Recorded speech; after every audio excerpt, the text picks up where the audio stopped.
Should we believe the hype? What hype? The hype about Booby Miles. No, hype is something that's not real. I'm all real.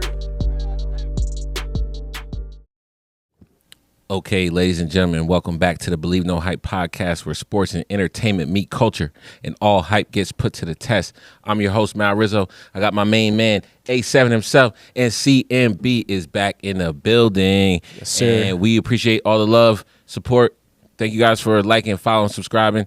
Keep it up. Let's jump into it. We had some AFC, NFC Championship action this past weekend. We got two teams going to the Super Bowl, two teams we've been touting. Games happen exactly how we predicted, I think. Yeah. All year. Exactly how we predicted.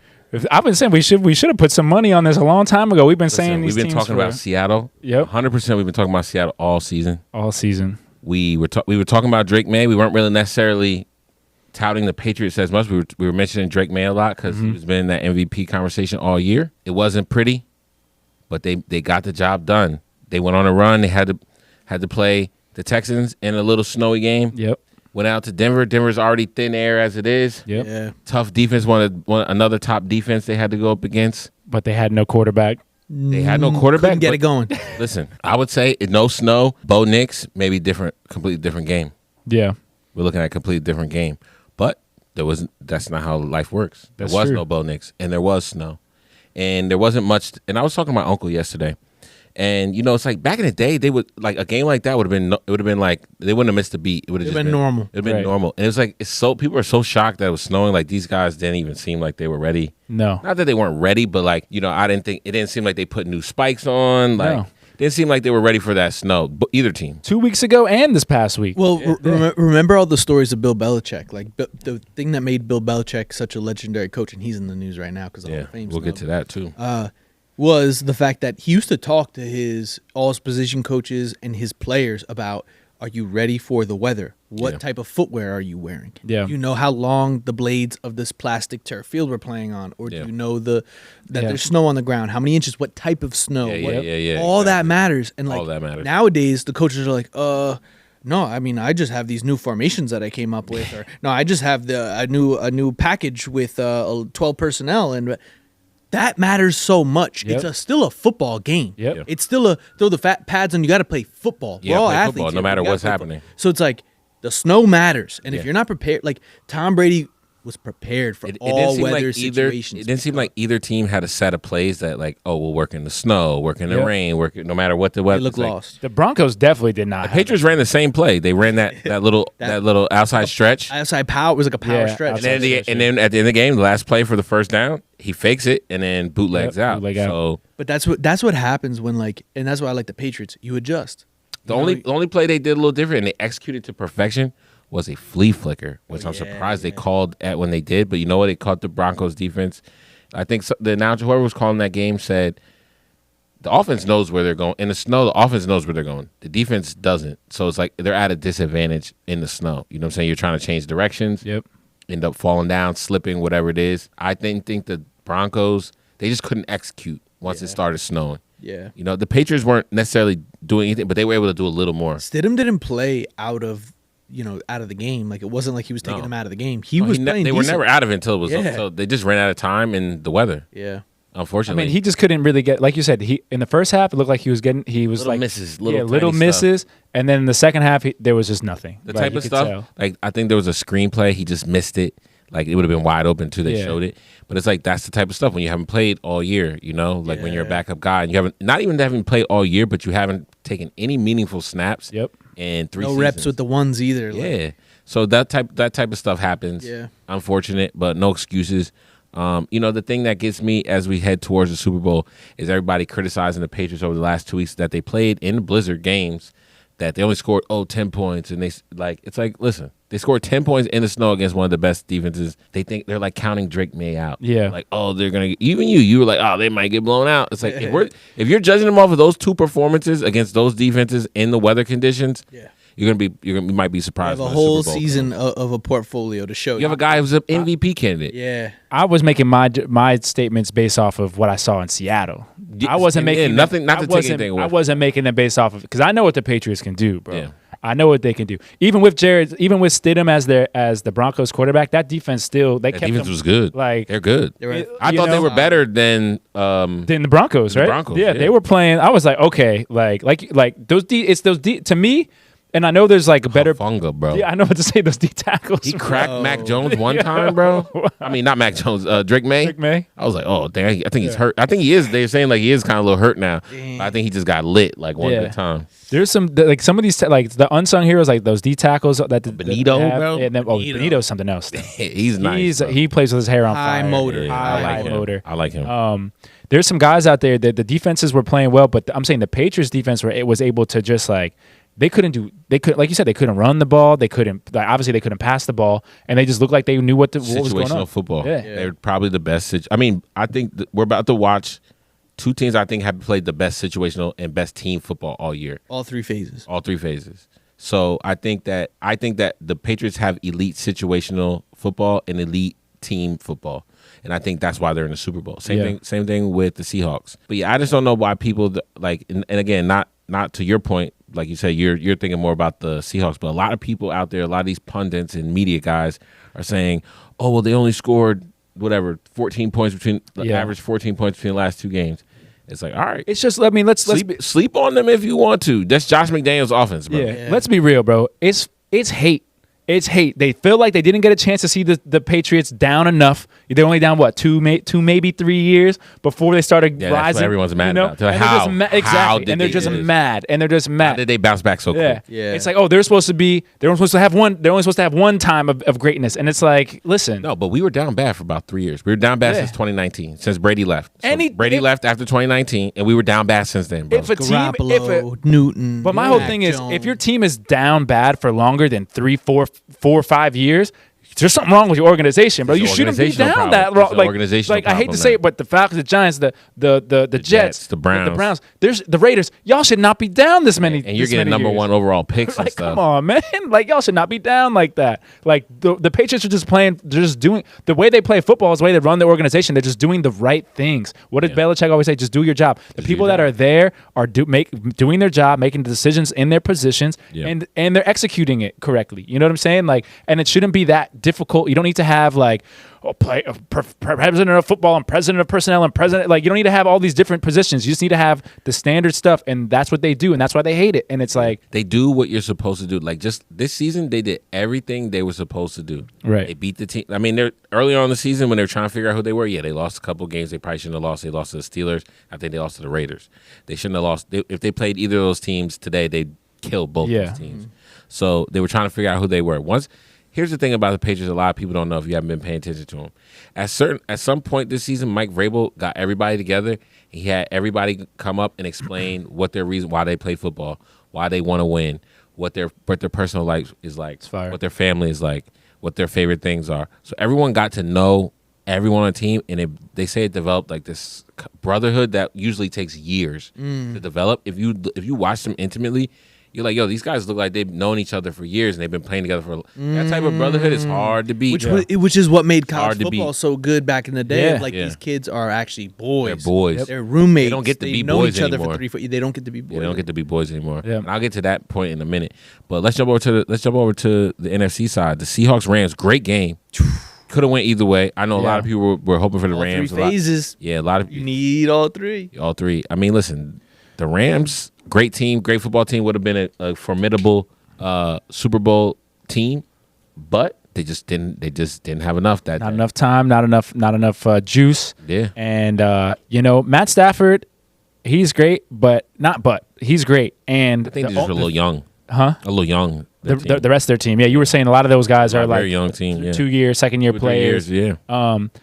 But Matt Stafford, like, even when he was winning the Super Bowl, his Achilles heel has always been the overthrows, bro. Yeah. Like, he just is one of those guys that sometimes just puts a little too much on it. And if you just happen to be at the right place at the right time, you can catch one of those. But like as a quarterback, as a quarterback, you'd much rather overthrow. Oh, for sure, and underthrow, for sure, all day. And then even aesthetically, it looks bad. Like if your ball goes in the dirt versus it goes out of bounds or something. And I'm not saying that to put it against Matt Stafford at all. I'm just saying that like the thing that, and I think this is what teams like the Bills have to just like lean into is just like, yo, if this is the guy that if this is how your quarterback plays, this is how the player on your team plays, you got to lean into it and take it as far as it can go. It just so happens that the Seahawks play a more not organized, but a more on-time version of football. Like they almost play the same style of offense, just like the executions is a little bit better because I think Darnold doesn't take as many chances as maybe a Matt Stafford would. But the fact of the matter is that I like that. That's a good comparison. Yeah, but the Seattle offense, like I mean, if you just look at the stats of the game, I mean, really, they just ran out of time. right. They really just ran out of time. Yeah. Like they were driving on that last drive. Like They were. They just ran out of No, time. wasn't there a pick on the last drive? Isn't that what happened? No. Oh, okay. He's right. If you look at how Darnold, the only They just ran out difference of is time. Yeah. Darnold will get the ball to guys in space and let them make plays, where Stafford is kind of going to just put the ball on your chest. Yeah. Where he's going to that Puka catch, Yeah. that Oh, acrobatic catch. Like, he's going to make you make an acrobatic catch or an adjustment, but he has the guys that can do it. Devontae and his tight ends. And his running backs can catch the football. Kyron Williams. Blake Coral. I know Kyron made a few people happy with Yeah. that touchdown. Yeah, definitely. So I like that comparison. Yeah. These are quarterbacks who are going to make plays downfield. They're going to get the ball to open receivers. Yep. But it came down to the clock, and it came down to, in my opinion, defense. I mean, Yeah. there were a few shaky calls. What do you think about those calls? I thought that. Those catch calls? Oh, yeah. I thought You the saw Cooper those? the Cooper Cup one that's not a catch. Bro. If what Brandon Cooks, I'm glad you brought that up because I don't know, forgot to bro. write that down. If what Brandon Cooks did wasn't a catch, Cooper Cup did not survive the ground. Never. He did not survive the ground. Exactly. And he didn't make any football moves before to say that he had possession, to say it was a fumble or he was like, oh, he was down by contact. At a key moment. He had not made a complete catch and he did not survive the ground. Now if That's what you just told me the rule was a week ago. exactly. But my whole thing is with this quote unquote football move BS is like, is a football move not just not having possession when you hit the ground? Like, is that like, you know what I'm saying? Like, Everything's if a you, football move. It's football. that's what And I'm you're saying. moving. And that's my whole point is like, I've never been a fan of that. in the Brandon Cooks situation, granted, we keep comparing the Brandon Cooks one because everyone watches it in slow motion. If it's fast motion, it's a catch. That's a like, catch. Nah, you know- not to me. I mean, excuse me. If it's in fast motion, it's an interception. When you slow it down, it's a catch because When you slow it down, yeah, when you it's slow a it catch. down, it's a catch. But in fast motion, it's not. It But looks like a in the real time, it Cooper, wasn't. in the Cooper Cup situation, that was like a little bit. To me, that's Like even there was more time. right. In the Cooper Cup. Exactly, and that's like the He didn't survive the ground. That's what you told me. Mal's right. You just told me the rule was you have to survive the ground. Cooper Cup didn't survive the ground. we just saw a team get kicked out of the playoffs because of that. Yeah. So it wasn't like it was just a random catch in the Yeah. first quarter. No. The team lost, and they're sitting at home And in that Mexico. Cooper Cooper Cup catch was a first down, was it not? Exactly. And that's why it's like you got to be consistent. But you had said at a certain point the NFL has lost track of what exactly a catch is Because it's not a And- clear cut rule. Yeah, and I was watching a video. I can't remember the guy who did the video, but I was watching a video over, because a lot of conversation about catch or no catch, especially with the Bills game, this past game with Seattle, and then even last week or a couple weeks ago, there was another couple controversial catches. It all stems back to that Calvin Johnson rule BS, and it's like remember Calvin Johnson? He had Or full was it Des control of Bryant? that ball. Was it Calvin or Des Bryant? Both of them. No, but so- let's talk about we'll get to the Desmond. Let's go to the Calvin one. The Calvin Johnson was what started it all, right? Like he had Scored a touchdown. scored a touchdown, He had the ball fully in his hand, and he kind of just like put the balanced- ball down like balance himself. to stand up, like Yeah. after he'd already scored the touchdown, yeah, and they yeah. said no catch. Right. Right. Because he touched the ball on the ground. Right, because he lost control of the But he didn't. He was palming the ball, and because the ball was in his hand, he just right. used So it they to, changed the rule, right? punch himself You out. must have complete control all the way to the full completion of the catch, right? Yeah. And then fast forward to the Des Bryant situation. Mm-hmm. He had complete control, made 2 steps, went to the end zone, and they say Hit the ground. Ball pops up. He catches it again. Catches it without again, it touching the ground. Without Right. it touching the ground, and they say no catching. Right. Yeah. No catch. And And then he It didn't should have been for Des Bryant's. It should have been a catch, fumble, recovery. catch, recovery. exactly. Right. And then, but that's when they added the Des Bryant thing is when they added the must make a football move, right? It was now you have to catch it, make a He move. was making a move. Right, exactly. But I'm saying that's just when they started saying the football move thing. And now it's like now you get into these situations now because you've tried to narrow down so down to a T of what a catch could be. You get to these situations where you're like, I think it's this, bro. It's like they want as many subjective calls as possible, like holding. Right. Holding is a very hard call to make because Right. you can allow a certain amount of it Yeah. up until a certain point. Right. So it's like there's a tipping point. and that's in high school to college to pro. They want that with the catch. What do you think the tipping point is for holding? To me, I think it's if the hold actually affects the play. Like if the guy's about to sack the quarterback and you yank him, you pull him away from the quarterback in a holding type of manner. To me, I disagree only because of this. Look at how a lot of sacks are made. A lot of sacks are penetration from some side. Yeah. Quarterback now goes from the right side all the way to the left or left side. Yeah. Right. Now it's the guy who was getting held up and now he's making the sack. Or now it's the guy that was getting knocked out on the stunt. Yeah, because he knocked out. Now he's making the play. he kind of got pushed outside the He got protection. Exactly. Yeah. So it's like you gotta It can balance itself out, is what you're trying to say. you got to keep all equal, but it has to, in my opinion, it's egregious. Once it gets egregious. Egregious is arm across the chest. Like when you're pulled, No, you can. like that. You're talking about when they're like. Oh, exactly. Yeah. Arm He's across like- the chest, which happens like the Eagles do that every play. Yeah, they do it every play. often. The Eagles do that on offense. Every play they're holding. But like once you're doing that, and in the run game, it's a lot of the pulling and then the pull yank or the push pull. Yeah. where they push somebody. D and pull them. tackles will do that too. D tackles will actually pull the guards They're allowed into them. Yeah. And that's where I'm like, you got to allow a little bit of the offense to grab a hold of these guys. So my point to that is the catch didn't used to have that type of ambiguity like a holding though. The catch just used catch to used to be more simple. Catch used to When be you played so back in the- simple, 2 feet, bro. 2 2 feet down and control the ball. hands between the ground and the ball. Yeah, Like bro. I felt like when we were in the Not backyard. even control. I felt. Yeah, I not felt like it even was control. like as long as your as hands long were, as your hand is like like now they're like if they're boggling as they go out of bounds. Those used to be catches. all day. Right. Those used to be Because catches. here's the thing. Ready? When you were in the backyard, all Was it none was of this. All it was if you had it in your hand and it never touched the ground, Yeah, it's it's a catch. Right. And your feet were in bounds, or your butt was in bounds, Yeah. Right. It's a catch. Yeah. Now they're Simple. trying to complicate it of like, well, the ball jiggled a little bit in his hand. It jiggled, so he didn't have possession. And that- Stop trying to But be remember a when? lawyer. And remember, it was 2 steps. It wasn't a football move. It was just Two steps. if you had the ball in possession for 2 steps, then it was counted as you had possession. Now I think they don't. I don't think it's a 2-step. It's a football move. which Because is it's like you're running a slant. It's ambiguous because everything you do in football is a football move. And that's my whole. That's why I went back to the Calvin Johnson and the Des Bryant thing. Is because like, yo, instead of y'all just saying like, oh, we messed up, Calvin Johnson should have had a touchdown, which they said anyway. Yeah. But instead they tried to change the rule so that the ref looked like they made the right call, and now you go running into these situations. That's all that summertime meetings. Let's pretend to be busy and Yeah. Right. and be moving the game forward. Right. That's all that Stupid. BS. That's why bro. kickoffs suck. Yeah. Like, The new kickoffs is so weird. Like there needs to be an incentive for the team to like I miss, and I know maybe they say it's dangerous, but I miss the ability to like have the wall. Yeah. and you got to form it. Yeah. You got to like, get back and form it. Yeah. Imagine if they did you could do the wall in this new kickoff formation. That you would have more kickoff returns if that's your goal. Yeah. If your goal is to have more kickoff returns to add a play back, because it was being a waste of play. The guys are just kicking the ball into the end zone. In the beginning of Waste college play. games, like what was the first big game this year? Was Ohio State against Texas? Yes. That kickoff when the stadium was like shaking. I'm watching on TV. Rumbling, Yeah. yeah. Rumbling, bro. That kickoff, and you got the kickoff return team Yeah. out, all scattered on the field. Like Imagine if that's they football. start taking that out of high school and college. We used to in college before every game. They don't do this anymore. We've been at a lot of Rutgers games this past year. But when we were in school, before like you wanted to get there because every time there was a kickoff, you were standing and you were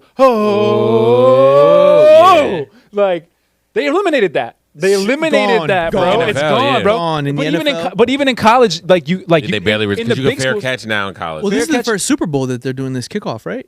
yeah. Yeah, First Super Bowl. yeah. But it's Or just did they like do it last year? I don't. I can't remember. I don't remember, and that's what we can't even remember. They Can't eliminated remember, it from the game, bro. Yeah. And it's so interesting. There's so many other ways they could have made it safer than just I like. think last year was the first You year. don't have to change the whole thing. Like, okay, like I get it. They got rid of the wedge buster. Yeah, last You year. know what I'm saying? Last season was the first year. Last season. They got rid of wedge busters. Cool. That made it safer, right? Because now you can't just torpedo into the line It's anymore. not fun. They get- It's not like where your Devin Hester plays, where your Right. Cordell Patterson Exactly. plays. Right. you Guys know. making You're careers. Shaheeds, bro. Imagine if we could see Shaheed right now. I mean, Actually, he's just do- an elite athlete, so he gonna still rip one off. But like, But I'm saying, like, imagine if it was traditional kickoff. You probably would see Shaheed going It would nuts. be a lot more dangerous. Couple Yeah. times a year. A Couple lot times more a year. dangerous. And like we were like your Cordero used to get like 4 kickoff return touchdowns a year. Exactly, bro. And it wasn't even just fast. People Devin remember Hester had like 7 that one. Remember year. Josh Cribbs, bro? He wasn't even fast. Josh He just Cribbs. some guys could just You knew how to read the lanes. Nah, and he had hips like you. Yeah, You, bro. you also got to know. You also got to know special teams X's and O's. Have you ever heard guys like Yeah. Cribbs and them talk about special teams? Yeah. It's whole It's a X's whole- and yeah, O's it's in itself. You got to know each player that plays. Like, oh, this gunner Yep. does this. This guy he Yeah. takes this angle. Bro, there's guys right now in the league who are elite at gunner, and they're like, oh, this guy, he's a really good gunner. Blah, blah, blah. Matt Slater. Yeah, Matt Slater. Slater. Bro, Like, Slater yep. made a Freaking name. 15-time Pro Bowler, like Of all-time being a gunner. All-Pro of being a gunner. it's still It's like one of the best at it. And now we got another kid, Schooler, who's like good at it. That's Yeah. why special teams is important, and you thinking that these rule changes are gonna advance the game just regresses the game, especially Yeah. with these catch rules. Because now we're seeing it's affecting playoff play. 2 games. yeah. And how do we change the kickoff, but like we didn't change the punt? So let's just make the kickoff a punt formation. Facts. Why not a just start safety, every like game a with a safety. punt or Like some a or safety. something? Yeah. Make it a punt formation. No, not even a safety. Just make it a straight up punt formation. Like the game starts like off a punt. Whatever team loses the like defers the toss or loses the toss, it's just punt formation. Punt formation, punt it. If you block it, you block it. If you like that would make the game better. Now we got kickoffs. I'd rather eliminated. that than what we have. What we're seeing. Yeah. Kickoffs We have to fully stop it. eliminated. And I don't even Freeze. love that, but I'm Freeze saying until you I'd touch the rather ball. I'd rather That's what I'm that. saying. If we're gonna Yeah. do this, kick into a safety zone. If you don't kick into the zone, it's a Yeah. penalty. If Crazy. you kick into the end zone, it's a penalty. If you kick it out of bounds, it's a penalty. It's like Or you have teams with 3 kickers, Yeah. 2 for one And for nobody field can goals, move. 1 for field goals, 1 for kickoffs, and then you got a punter. Why do Yeah. you need that? Yeah. don't. Why do you need that? You just need a field goal kicker and a punter now. That's it. That's Under my new punt rule. that's all you need. But like you said, man, a lot of these things like the And catch. if you hold on, let me just finish this point. If you wanted to make it like less like an actual traditional punt and more like kickoff, make it so that they have to be spread 5 yards apart. They can't be lined up in like yeah. you know what I'm saying. And there's no snap. It's just there can be a snapper, but the punter just starts with the ball in his hand, Yeah. and then punts it. What if they just start like they could? Maybe this is what you are saying. And I'm just interpreting it now, but it's like why not just have a gunner line of guys and then like a blocking line of guys? So like the I mean, that's basically what it is, isn't it? Yeah. it is, but They're like, what aren't they like 5 yards away? but they from each can't other move. now? Yeah, but they can't. move. But they can't move. But imagine if they could, and now you have to keep up with your man instead of them running into each other like this. Right. Why not start them like right in front of each other, and now you have to kind of play them like a corner and try to chase them all the way down the field, and then maybe the kicker return only has like 2 guys in front of him, like a fullback that'd be and more like exciting. a blocker. Like there's so Yeah. many other things you could do than what we're doing that would Yeah. make it more fun, and it's just changed. It's fucked up,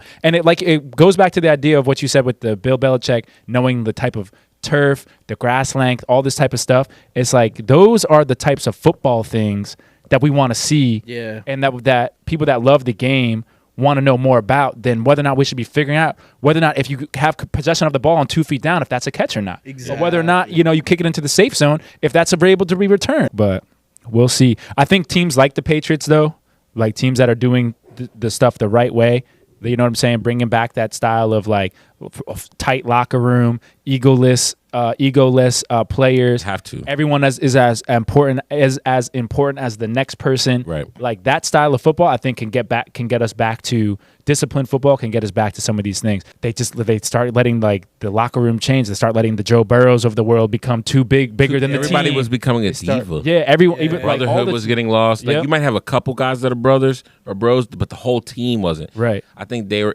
able to this year. They were able to make the whole like everybody knows the offensive linemen know the corners. Yeah. Right. Like the D tackles know the receiver. Like they're all boys. Like And think about the top 4 teams, bro. None of those guys like you don't see the Broncos. Tell me who the big diva fucking Bro, the celebrity Broncos guy. are No one. together. That's They're what I'm saying. together. They went against the Giants fans on Twitter Yeah. all day. Yeah, yeah, That's yeah. what All I'm that saying. defensive Yeah. line. They're the, together. The Pats, you don't have the big diva. Like now, the Rams might be the one team because they got Stafford, but Stafford's not a diva. He's not a diva. He just likes doing commercials and getting and you know what I'm saying. And I would even say for the matches. type of quarterback he is, he Everybody doesn't fucks with even Stafford. he doesn't Yeah, even bro. go as OD as like he could be. Devontae fucks with Stafford heavy. Yeah. Like, The Seahawks, same thing. There's no one out there like I'm this, I'm that. Like there's no Yeah, Richard yeah, Shermans nah, on that yeah, team yeah, right yeah. now. You know what I'm They got saying? none of Like that. they got none of that stuff. Like those are the top 4 teams. And they got DeMarcus Lawrence on that. right, right. They got He could easily be like chirping, but that Seahawks D line is. he said he was going to get to a nasty, Super you Bowl. you saw them going to Stafford was low key had to run around a little. That's bit. gonna like I know we're gonna say the real Super Bowl preview for next week, but I think one of the key matchups is gonna be the Seattle defensive line against the New England offensive line. That's going to be. Yo, your boy is getting wrecked, bro. He's a rookie. He's got short arms. He got alligator arms. No, because he was doing a good job, somewhere in the middle of the season. I think that last week, I don't think he did that. Here was a couple plays he missed. That left tackle. And against the Texans, bro, Will Anderson was eating him alive. Eating him alive, bro. Will Anderson's one of the is that his best. name? One of the best in the league. Yeah. Will Campbell. Will Campbell, that's his name. Will Campbell, bro. Will Anderson? No, the left Tackle, bro. He's young, so he's gonna figure it out. But the guard is also a rookie. Oh, so maybe I'm So thinking the whole left side yeah, is the whole left side. Rookies starting on the That's left. tough. But listen, they managed all year. Yeah. They'll be all right. Yeah, He can play one. He can make it one more game. this is gonna be a Give him good some one. help, Chip. One more He'll be game. fine. And he knows he fucked up the last 2 games, so he's one of them dudes that's like, nah, he'll like kill somebody before he like. Yeah, he seems That's up a passionate. bat. He's as very passionate. Fuck yeah. He's very passionate. He was gonna cry. He was gonna cry at the combine thing when they were talking about his short arms. He was like, in a 10-minute. He did a 10-minute rant about how much like he's passionate about football and how football matters more than anything. They said that in high school, there was a game he was hurt. And he's like, they were losing. The quarterback was getting sacked. He was like, he just went inside, got dressed, and came back and played. He wasn't even supposed to play. Bro, he's that type of dude. Like, Okay. yeah, And like, they won. to And they come back. And they come back and cry won. while he's punching you in the face. Yeah. Like, And they came back and won the game. So they're like, yo, he's that type of dude. Make me do this. yeah. Don't make me do this. you made me do it. Yo, he's that tight. Yeah. Tough, Nah. man. He's that tight. I think he'll have a bounce back game. Yeah. He might get cooked once or twice. But listen, as long as he's not getting cooked every play, he's fine. Yeah. You know what I'm saying? He's a rookie, young guy. I want him taking lumps like that. I want him to take the lumps that he took the last 2 weeks. And I hope that It's making him into a. puts a chip on his shoulder this week, and he's like, look, I don't know what I got to do. Because he doesn't get a lot of holding calls What's either. his overall, Madden? Like a 74? He's probably like an 80-something now. 80s in the 80s? Now, like, they update each Then week. next year, bro, he's looking at like a high 80s number. I mean, not if he gets cooked in the Super Bowl. Yeah. So this Super Bowl, his Madden rating hinges on this Super Bowl. But listen, he had a good year so far. Just a quick little Super Bowl preview. We're going to say the big, our game predictions and stuff for next week. But we got some full circle moments coming around. Drake May, 10 years ago, he went to the Super Bowl in Santa Clara. As a fan, he was a Carolina Panthers fan. He's from Carolina. Him and his dad went to see the Carolina Panthers in the Super Bowl at Santa Clara. 10 years later, he's back in Santa Clara as a starting quarterback for the Patriots in the Super Bowl. So that'll be cool. Let's jump into some of the coaching hires that came through this week. We had Jesse Minter going to Baltimore. He was a former defensive coordinator for the Chargers. He was a defensive assistant for the Ravens a few years ago. I think he was the defensive coordinator for Jim Harbaugh at Michigan for the national championship. So hopefully he goes to Baltimore. I think they hired an offensive coordinator today. I forget who they hired, but I know they were looking at offensive coordinators. The Ravens? Because I think that's the main thing they need. They need an offensive boost, right? Like, they didn't get rid of John Harbaugh to like. Nah, I was reading into it that he liked the quarterback coach. His quarterback coach. Who's that? Lamar. He just didn't like the He other didn't like guy. the OC. Monken. He didn't like Yeah. Monken. Like the OC. Yeah. Apparently, Monken's one of those guys. He's like a real hard ass type of guy, and he's like, "Yo, you don't tell me how you need to do it." Well, You the gotta do it. Giants haven't signed him yet, and they're No, he's interviewing just other people. Monken is the head he's coach. just the head coach of the Browns. The Browns, That's bro. what I was going to get to next. Yeah, that's what I was saying. They Todd were Monken- interviewing all these people. Todd Monken was going to be the offensive coordinator of the Giants until he got a head coaching offer to go be the head coach of the Cleveland Browns. Breaking news. Apparently, they say he's got a plan to develop Shador. We'll see. If there is somebody that you would like, here's what I'll say about Monken, because obviously, I don't know. I think a lot of college football people might know him because of his time in Georgia. I think he wasn't the Georgia OC for a while or something like that. Some school, yeah. But I think Georgia. he's he can develop a quarterback now. He knows offense. This guy, he's been doing it for quite some time. He would be good for Shador. and though. I think he's gonna be great for Shador. I also know that he knows Prime pretty well as well. Yeah, he was the offensive coordinator for the Georgia, the two national championship teams. So like he knows what's going on. And he's old school Southern guy. All right, now Shador, this is what we got to do, boy. Like he can put it together. He knows offense really well. I think the thing is with Monken is, and he coached Lamar to some of his best years too. Let's be honest. But he doesn't flourish. And I hate saying that for coordinators because they should be able to flourish with whoever they have. But he's not a running quarterback type guy. He's a type of line him up, 12 personnel, 2 tight ends, 2 wide receivers, running back, and this is how we're going to play football. We're going to play it on time like this, much like we're seeing the Patriots play. That much like matches we see- Shador. Exactly, and that matches Shador. So I really like the hire. I just don't know the team itself because Schwartz is out of there. They got to build Jim a new Schwartz- team. They need got- talent. right. The problem was talent. The problem Right. wasn't Stefanski. The problem wasn't Shador or Dylan Gabriel. Right, It was talent. right, Yeah. Talent at receiver. Yep. A little more talent offensive line. right. Maybe one more running back. And It's a bad team with Diva. and morale with Diva and morale. I was about to say because like I'm sorry, I think Myles Garrett is great, but shut the fuck up, bro. Dude, like you signed the contract. like come on, man. You like, signed the yeah, contract. like let's be honest here, bro. Like what did you think was gonna happen? You think that all of a sudden like the team was just gonna turn around because you signed $100 million deal? No, I think like, he thought I think he had to know that the team was doomed when you signed that kind of. But that's what I'm saying. Like you just that's what you got. You got the record now. You got what you signed the contract Yeah, for. yeah. You know what I'm saying? And now you finally have somebody who, in my opinion, I think is going to be good for your team. Like I get it. Jim Schwartz is all upset. He probably is not going to be the defensive coordinator right now because he's saying he's not coming back to the building because he was promised a job that he he said didn't get. goodbye already. Yeah, I know. That's what I'm saying. So it's like, so I understand that there's drama and controversy there, but the fact of the matter is, it's like, okay, Jim, you don't want to be here. Good riddance, bro. Thank you for your time. Thank you for what you've done. I don't think it was a good riddance. I think it was like, hey, listen, if a week ago you come to me and you say, hey, you're going to be the head coach if we don't find somebody else, that's a little bit of a slap in the face. Right now, if you get the job, okay, you could kind of get over that. But when you don't get the job, it's like, oh, they didn't want me. They were just going to give it to me because everyone else told them no. right. Yeah. And So- I get I'm not saying he's not wrong for being He mad. doesn't owe them any loyalty. I'm saying he's They not didn't wrong give for him being any. mad, but what I'm saying to players like Myles Garrett and whoever else might be upset is like, yo, this is the NFL. This is what has been happening. You have an organization who does BS like this all the time. Like, and we've seen coaches and players leave Cleveland and do great things. You know what I'm saying? It's not just like if Stefanski goes to Atlanta and has a great season, it's not gonna be the first time a coach or a coordinator leaves there and does great. But we've Like, seen careers die there too. where In Cleveland. Cleveland. in Cleveland. That's what I'm So saying. like if you want to sign up there, sign up there. Right. I think Todd Monken is a better hire than Jim Schwartz. Yes. Yeah. Yes. Todd Monk is a disciplinarian, bro. Jim He's one- Schwartz also, he was just there. He was just there, part of the Yeah. last regime. Right. So if I'm the owner, I'm feeling like, but this could end up being just more of the same. Yeah. So what if we let's start something new? Yeah. That's all. Bro, they drafted 2 quarterbaks last draft. So Yeah. I think that owner is like, yo, get these dickheads the Yeah. hell out of my franchise. Yeah. Listen, just look. Someone, if y'all at home, just Google Todd Monken and look at him and tell me this guy does not scream like your fucking middle school principal or some shit like that. Like he's the type of guy. He's gonna come in there. He's gonna try to run a tight ship. That's just the bottom line. My favorite hire from this recent batch of coaching hires has been Mike McCarthy to the sir. Steelers. Same. I thought, a guy who's coached a historic franchise before in a historic city, Pittsburgh. I mean, if there's any other city that's a football city like Green Bay, this is Pittsburgh. I mean, on Sunday, I've been up there a couple of times. It shuts down. You cannot go to the store or anywhere while the Pittsburgh Steelers are playing because the whole city, the surrounding towns, Pittsburgh and the surrounding towns, everyone is at the game. So Mike McCarthy, a Pittsburgh native, he knows that and understands that more than anybody.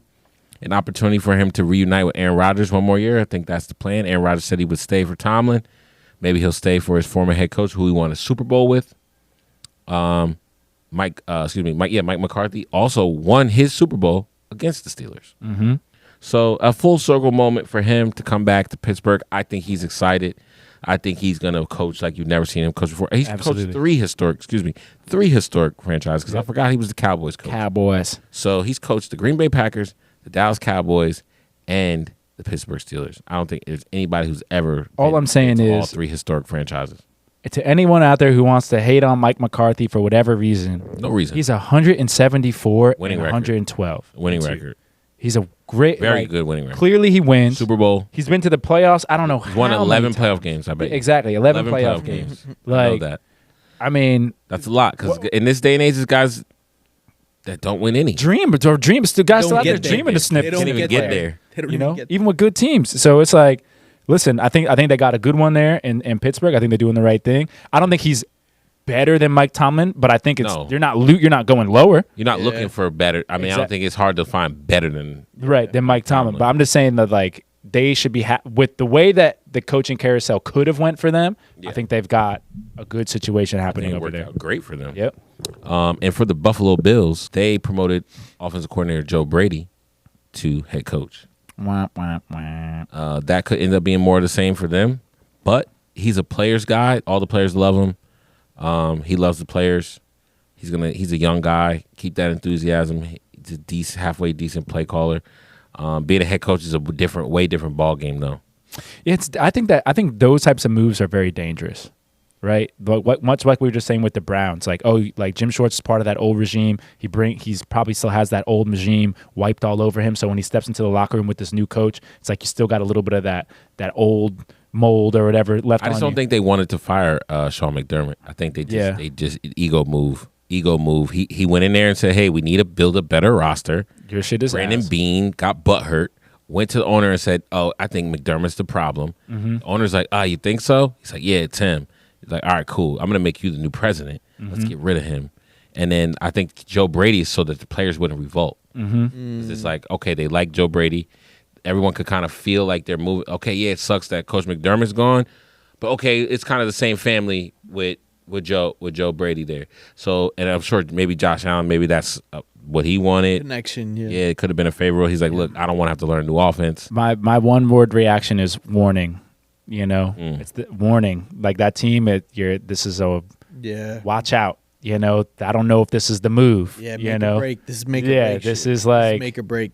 Are you going to really give Joe Brady 3-4 years? Come on, let's be honest here. Like if he doesn't get it done in They this, said they're gonna give him the full 5 years. They said They're he's treating it like it's basketball. Like you could just like flip, switch. Oh, this guy assistant could like it's it's the not NFL. like that. These guys don't have that much time.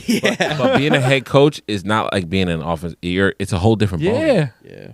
It's a whole. You're managing personalities. Yeah. Like Mike Vrabel said this week, he said when those guys talk to you, you might be the second or third or first most important person that they talk to all week. You're their boss. You're the guy who's like making the decisions for their life. And he's like, if a guy asks you for 5 minutes, like that matters to that guy. Yeah. To you, you're like, oh, I'm doing a million things. Like, okay, all I got is 5 minutes. But he's like, to that guy, that 5 minutes that he took time to come talk to you or whatever, like that's a bigger deal for him. Yeah. So you kind of, it's like, that's a lot of weight. Yeah. You know? And Joe Brady's You're like right. our age. He's You're like right. 36. Yeah. Like, so You're right. I think that is, you have to learn, and it's not going to probably happen this year. You know what I'm saying? It's going to take him a year or two. But if he has that level of maturity that he can handle the situation, look, all blessings to him. All right, so the big talk of this week was the Hall of Fame vote came out. Bill Belichick, not first ballot Hall of Famer, not because he's not a first ballot Hall of Famer, but because the voters, mainly Bill Polian is what the rumor is, told people, let's not vote for him. Let's make him wait a year because I suck and I couldn't GM an organization better than his. And I'm going to hold a vendetta because of two made-up fucking sports scandals that did not impact the game at all. Jim Johnson came out this week and said everybody was stealing signals back then. Everybody's still stealing signals. That's so throw Spygate out the window. Deflategate wasn't even a real thing. It was ideal gas law. Like the NFL quietly came out and said, "Oh, they didn't do anything wrong, but something happened. We don't know. Let's just blame Tom Brady, make him take a 4-game suspension." Bill Polian lost 4 straight Super Bowls. He is so salty that Bill Belichick will go down in history as a bigger football name than his. And here's my take. Obviously, you guys know I'm a big Bill Belichick guy. The thing that I thought was great was every single former NFL player, not just former Patriots players, people who were against Bill Belichick, people who weren't fans of Bill Belichick, coaches who didn't like Bill Belichick, every single person came out unanimously this week and said, this was wrong. This was not the correct vote. Bill Belichick unequivocally is the first ballot Hall of Famer. He's the definition of first ballot. There's guys that are like, yo, I don't even, now that Bill Belichick's not first ballot Hall of Famer, I feel invalid. Like, I don't even feel like my Hall of Fame is even valid anymore. Right? If the best person to ever do this isn't, if Lawrence Taylor is going to come out, one of the best defensive players of all time, could play in any generation. If he's going to come out and say, "I was pissed to hear when Bill Parcells made him our defensive coordinator," and I went into his office and I was like, "Bill, what the hell are you doing, letting this freaking special teams assistant coordinator be the defensive coordinator? What the fuck?" And he goes, "Lawrence, you've been in his defense that he's been scheming up. Yeah, for the he's been past doing two this. scheming- Yeah, he's two been- seasons." he's He been said, throwing this shit up on the low. He said, "I shut the fuck up right there," and then I, realized he's one of the best football minds I've ever been around. Yep. And it's that thing of like, okay, it's unanimous. It's not like, Floyd Mayweather. It's debatable if he's the best boxer. That's debatable. It's unanimous He's with the Bill best Belichick. in his class, Floyd. He's not the best. Unanimous with Bill Belichick. Yeah, and I think, Mal, you said it right. This decision invalidates the Hall of Fame invalidated. committee, bro, because I don't give a fuck what you can think about or who you can, like, there's no one better. They let Sharp than in Bill. there. That's what I'm saying. They let the Sharp brother in there just because his brother was a legit Hall of Famer. How about He this? had 3 seasons. How about this? If there's nobody that ever was like what could you do? What stat line could you give me Impacted the game of football, bro. But what stat line could you give me to say there's anything that's a higher criteria than what this guy's resume is? This is supposed to be a blind judgment of the resume, not the man, not what he did outside of football, just a blind vote on the resume of the person, whether it's a football player. Like, people were trying to find sports comparison. It's like, there's no sports comparison to Bill Belichick not being a Bill first ballot Belichick Hall of Famer. climbed from the bottom. Ready? Just like just like Polian started as a scout and worked his way up. Bill Belichick, ready? 1975 started as a special assistant. Wait. Special Hold on. assistant. No, bro. You're missing a whole thing. Bill Belichick has been a coach since he came out the womb. He was an assistant coach at North Carolina when he was 1 year old, when he was born. That's why he's the head coach there now. Because his dad was assistant coach at North Carolina. Bill Belichick was born. He's been a coach since that day. He's been there. So it started in 1901, whenever Bill Belichick was born. From the bottom. So continue. From the bottom. There was a 10-year period before he even saw a coordinator position. Point is, he climbed from the bottom. And he let his work speak for him from the beginning. Yeah. This is like not somebody who has like a shady beginning, or his dad was this, or dad was. I mean, his dad was a legendary Did he get college jobs coach. just because of that? I don't think so. Never. I don't think so. Never. He started out as a Maybe his first job, special- because his dad was the coach at Navy. So if he was able to get his first for Baltimore, I mean, it's Annapolis, Baltimore is right there. Yeah. So I could see that, how he got his foot in the door. But the work that he did in his career was from him. It's this kind of stuff, bro, that makes us half the reason. It's like I try to fight for the media as much as possible and the journalists, but it's like it's this type of stuff that makes you just wonder. They lose credibility. Like, Can I how read could you just his even- records? Just his go ahead. records in the NFL. Go ahead. Most Super Bowl wins with 8. Of course. Most Super Bowl wins as a head coach with 6. Of course. Most Super Bowl appearances with 12. Most Super Bowl appearances as a head coach with 9. Most playoff wins as a head coach with 31. Most playoff appearances as a head coach, 19. He's tied. That's the one he's tied on. And the most divisional championships as a head coach was 17. But he's not first ballot. The consummate, just the consummate winner, bro. The consummate champion. Did you? Come on. We know that there's no resume like his, not even close. So they got it wrong. You know what I'm saying? They unequivocally got this wrong. And like I said, I think that even the people coming out and supporting him, that's almost a better moment and a bigger moment than if he just got first ballot Hall of Famer. People say, "Oh, of course, Bill Belichick is a Hall of Famer."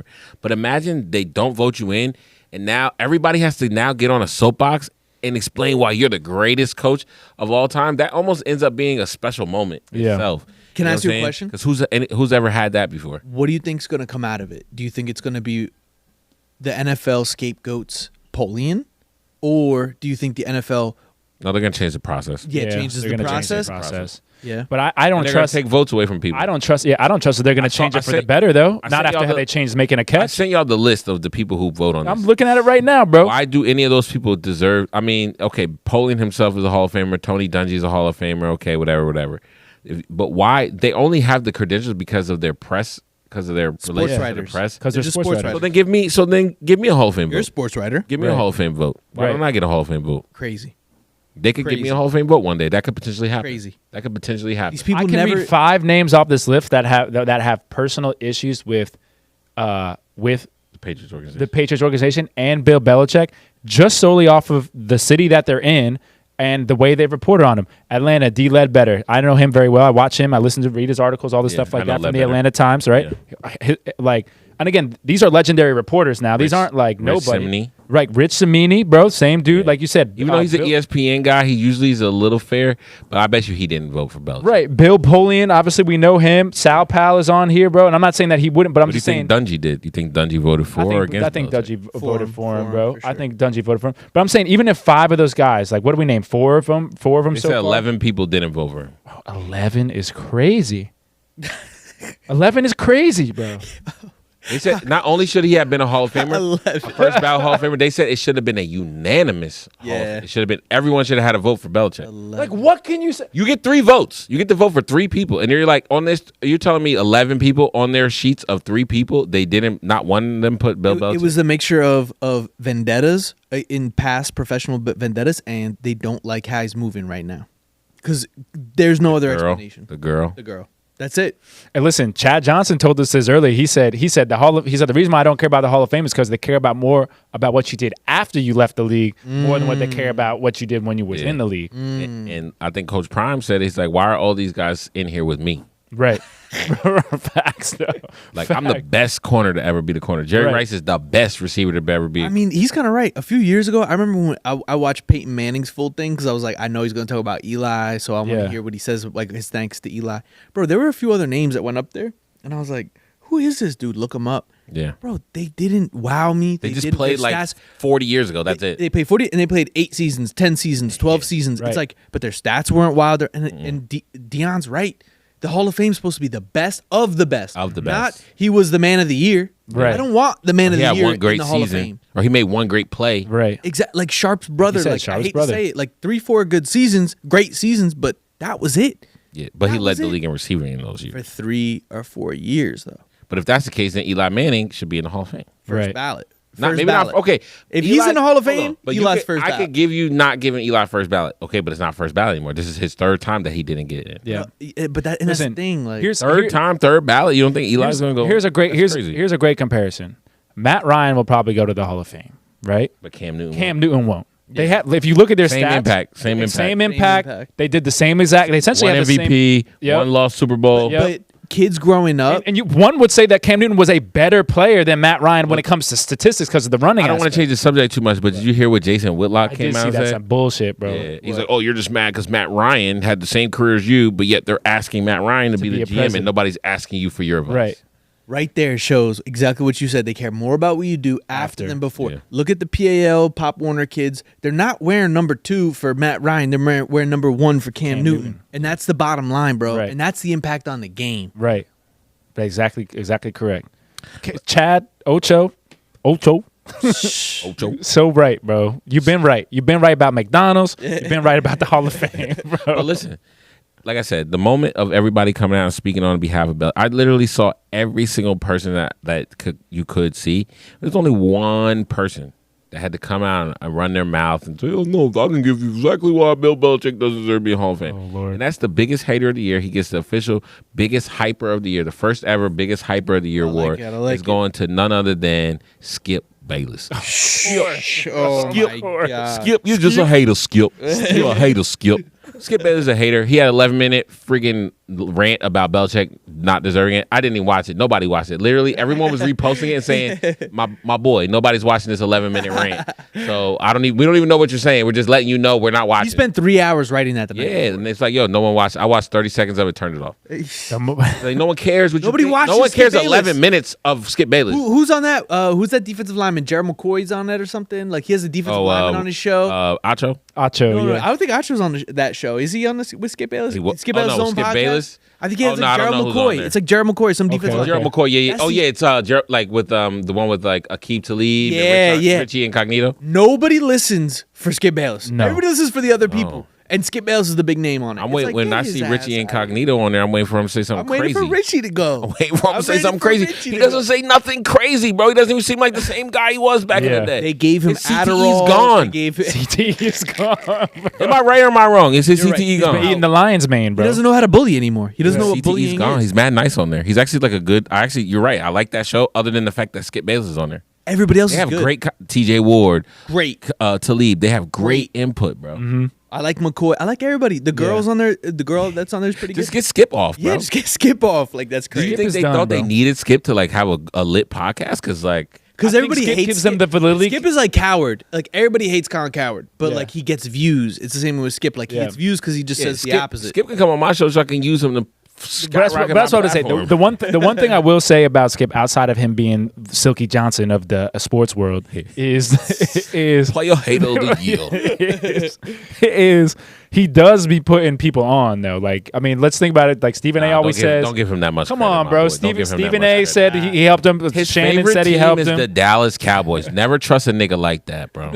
I know. Never trust nobody that's their favorite team is the Dallas Cowboys. feel you. That's like like okay, if you're a Cowboys fan but you're unbiased, okay, I'll let you rock. But when you're like, oh, the Cowboys are gonna win the Super Bowl every year, and you're like, bro, get out of here. He sits in the booth with Jerry every year too. Yeah. Every year he Oh, knows Skip? the inside. Yeah, Skip. He's in the booth. Because he was a Dallas guy. He's always been a Dallas guy. He's a Dallas beat writer. That's Yeah, where he he's a beat started. writer. Oh, that's true. That's true. Yeah, but he Skip Bayless, the biggest hyper of the year. It's gonna probably be hard to dethrone Skip. But I'm waiting to see. Jason Whitlock will probably be on there too. He's a hyper capper. Cam can kind of get wild with the takes sometimes. Yeah, Oh Cam's- yeah, Cam. oh. Of course he does. Okay, his takes on his podcast, spot on. His takes on First Take, terrible. Horrible. But All he this Drake May slander. Yo, Yeah. and think about it. If you're Drake May, that's like, who's your favorite player growing up? Oh man, probably Tom Brady. Imagine Tom Brady came and said, Christian kind of sucks. He's not a great thrower of the football. Bro, he's just a game I'm manager. jumping out of a moving car. That's Yeah. what Cam Newton is doing to Drake May every single week. He goes and that was Cam. That was his favorite hero. player, yeah. That was his hero, bro. He said he used to do the Superman celebration. He did it this year. Yeah. And then he stopped doing it because when Cam was like, Cam got mad. Yeah, Cam said the Patriots are fool's gold. I don't believe this whole Drake May thing. Yeah. It's like, imagine your hero saying that about you. That's why they say that when everyone's like, yo, that's why you don't meet your idols. Yep. I mean, your idols become your rivals. Yep. You know what I'm saying? So you're right. Cam does give some hot takes, and I get it. It's for the clickbait. But Cam, you don't need clickbait You don't culture, need my it. boy. You don't need You it. are the culture. You don't need clickbait. Just You're give bigger us than that inside. Just give us the inside. Keep scoop doing what on you're everything. doing. Keep doing what you're doing. Don't fall for the outside noise. Don't Yeah. fall for the Gilly shit. Don't fall for the Jason Whitlock. Don't fall for that stuff ESPN trying to bait you into. Don't fall for that. Like you said, it's all a bait. It's all a bait for him to say something out of pocket so they can cancel his ass. Yeah. You know, but what I will say is he's got to change his game manager, game changer situation because after watching this year, there are 3 different types of quarterbacks, and I would not categorize them as third game one? manager and game changer. Like I wouldn't.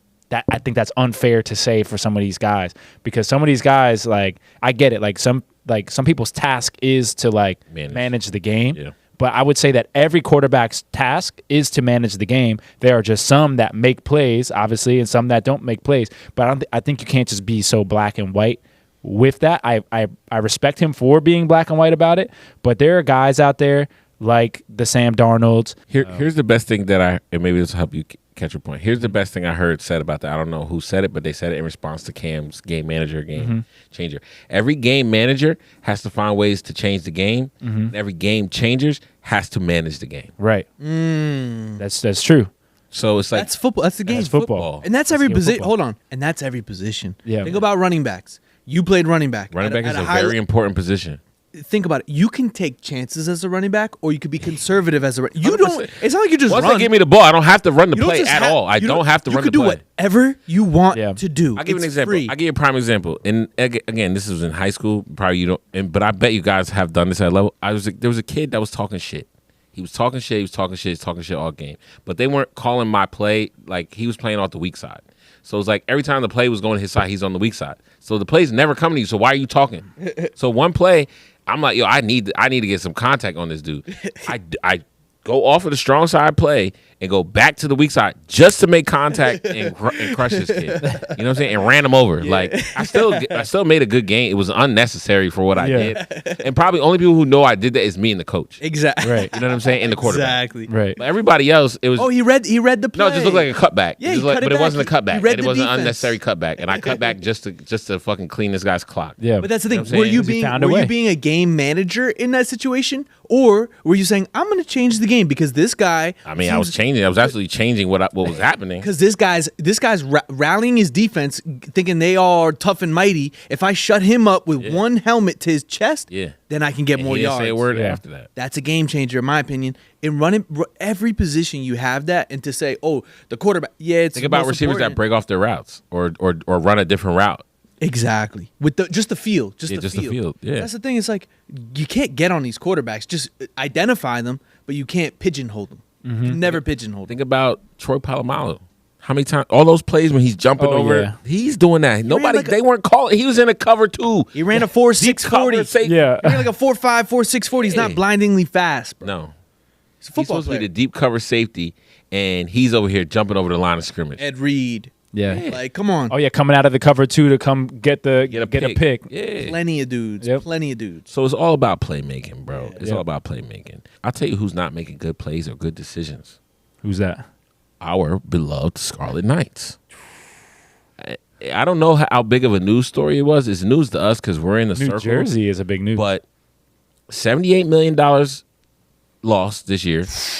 78 lost? Just this year. 500. It's over $500 million since we joined the Big Ten. That we've lost 78 just in 1 year. in 1 year. It's We're a in the whole $78 million deficit, deficit. not loss, but deficit. Deficit. Yeah. Okay, what deficit means is 0, and then you go Minus back 78. minus 78, Yeah. and we got to come up. So you were in the hole. Yeah. 78. Yes. Wow. Yes. Wow. Just for 1 year. Wow. And that's the whole athletic program. That's not just football. That's the whole athletic program. So I feel like stuff like this happens like once every I don't know, maybe 10 years, because all this information that we're seeing about the Rutgers, which we'll get into, in their deficit and how much money they spend and budgeting and stuff like that for these state universities, this is all public information. You can get at the end of every year. You can go back and you can look. Multi-billion-dollar university Right. overall, though. Right. Let's remember that. Right. So you can see That's key to remember. you can see this type of stuff, but every once in a while someone in the news will decide to say this is crazy because they spent X amount of dollars, Yeah. right? And now it becomes an issue because now they have to address it because it's in the media. We're gonna have to choose. We're gonna have to choose cancer research or football. Right. Like it's messed up to say. But They shouldn't have to. Maybe we have to dial back the cancer research a little bit. Listen, you said it. I don't know, man. I don't want to offend anybody, but You said it the other day.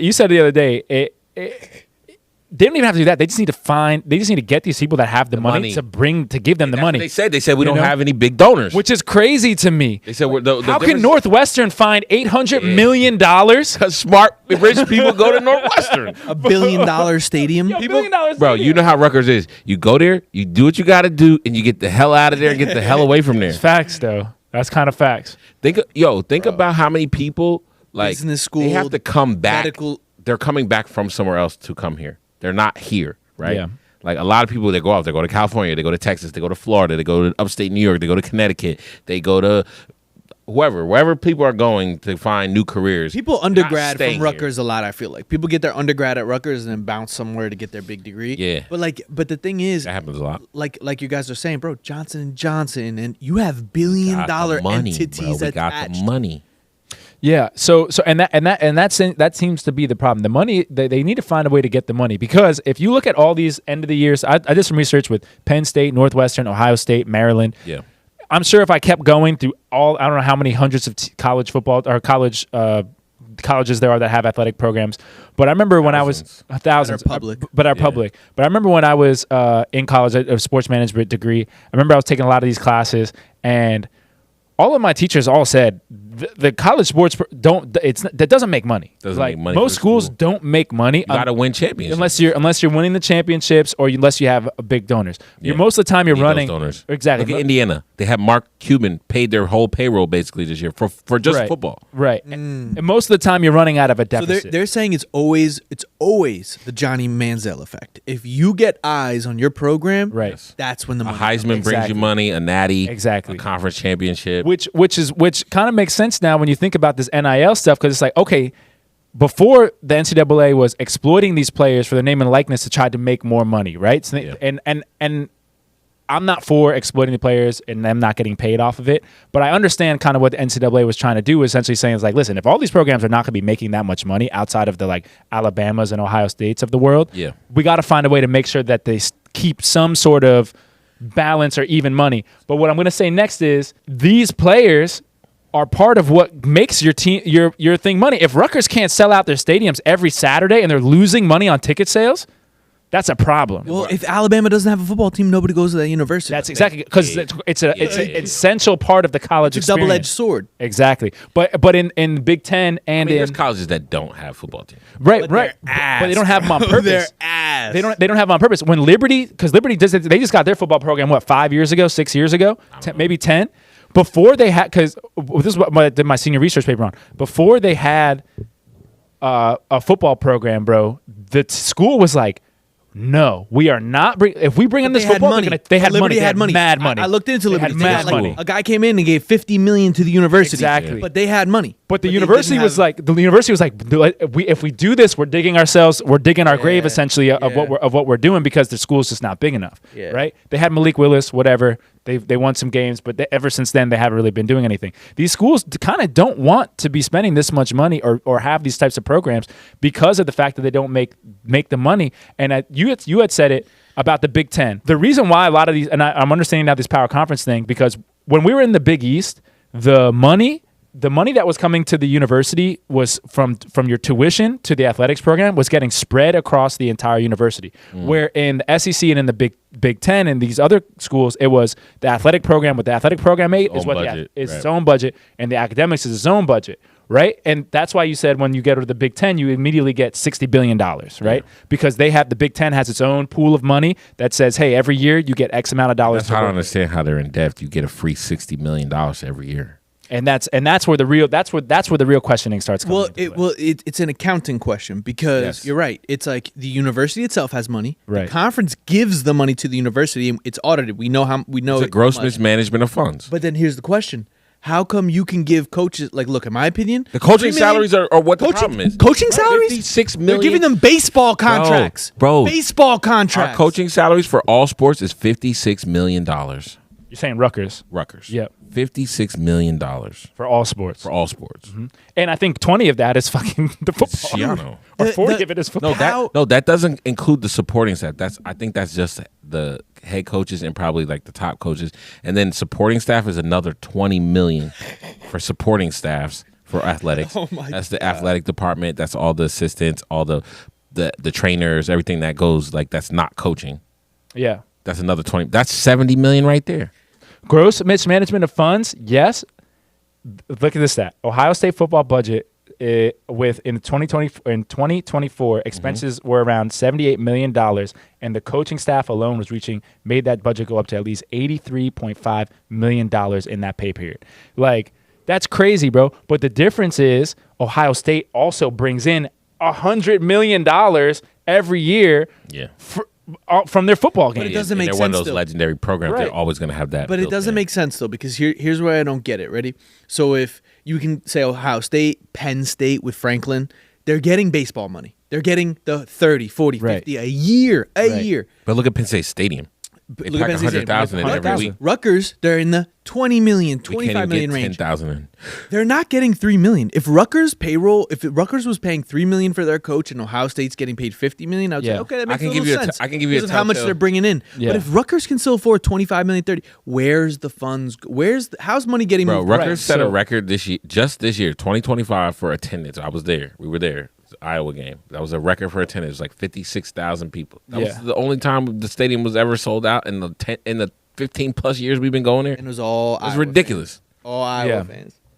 Listen, it probably was. If Ohio State spent $80,000, let's say, on their in football for how can Michigan get into a coach having an affair scandal and still not be as much in debt as we are? Coach, this is crash out scandal. Crash out scandal. But this is what you say, gross mismanagement of funds. It's because teams like Rutgers are trying to play the game as if they are Ohio State when they are not Ohio State. You got to be a guppy. You got to admit you're a guppy. Yeah. Exactly. You're a guppy. You got to act like a guppy. Yeah. Exactly. That's why Northwestern is not have the problem we have because they're like, yo, we're a guppy in the Big Ten. Exactly. We're just a guppy. And you're looking at teams like Minnesota too. They understand they're a guppy. You got that's an ex-Rutgers coach over there right now playing the game the way it's supposed to be played. You know what I'm saying? But we want to say, oh, we got to pay Sciano $30 million to be our coach to do what? To lose every year? And recruit 3 stars. To recruit 3 stars. Not in New Jersey. Not in New Jersey. Come on, man. The game, we're not in the same game. It's not the same game. If you can't get the big dog money, then don't play in the, you know what I'm saying? You can't play in the big dog games. You got to, that was perfect. But let me say this. Spot on. How can we be $78 million in debt and our football team is still ass? Who on that team is making money? Because I will personally go break his kneecap. Because why are you taking money and you guys are still ass. Dog, we could have, and you're going to hate me when I say this. No, I'm not going to hate you. They could go get Jim DeSarno to coach the same motherfucking team. This would be the same thing. At 100. It's gonna be the same thing. At You're gonna get 100, the but you're same paying him result. $100,000. It's same result. Same We're result. doing the same play, just like play. Shiano You're gonna run the same play. Same play over and over. Like- Run it again. like- Run it again.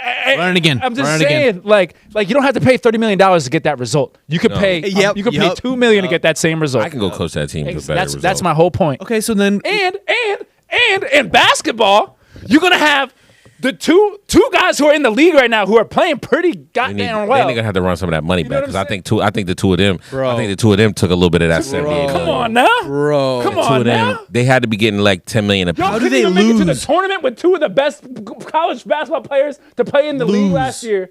You know what I'm saying? Yeah, You they- guys can't make it to the couldn't tournament. even make it in the tournament. Nah, they This didn't. year they have the They same. were This year cheats. they have the 10 times worse. But team. that's how that tells me that the guys are getting paid right. because they're not hungry. Come on, Imagine man. you didn't get the NIL money and you're the two best basketball players in the country, not just the state, the country. They were the two best basketball players in the whole fucking country. Because here's the thing. Because check this It's out. not named Cooper 'Cause Flag. back in the day, you had to be as good as Kyrie Irving, meaning like you had to be a sophomore in high school, and they said, "Oh no, that's an NBA player right now." You had to be that good to play 2 games in college, and then say, "Nah, he can go to the league." Like send him Right. to the league. Yeah, Nowadays, facts.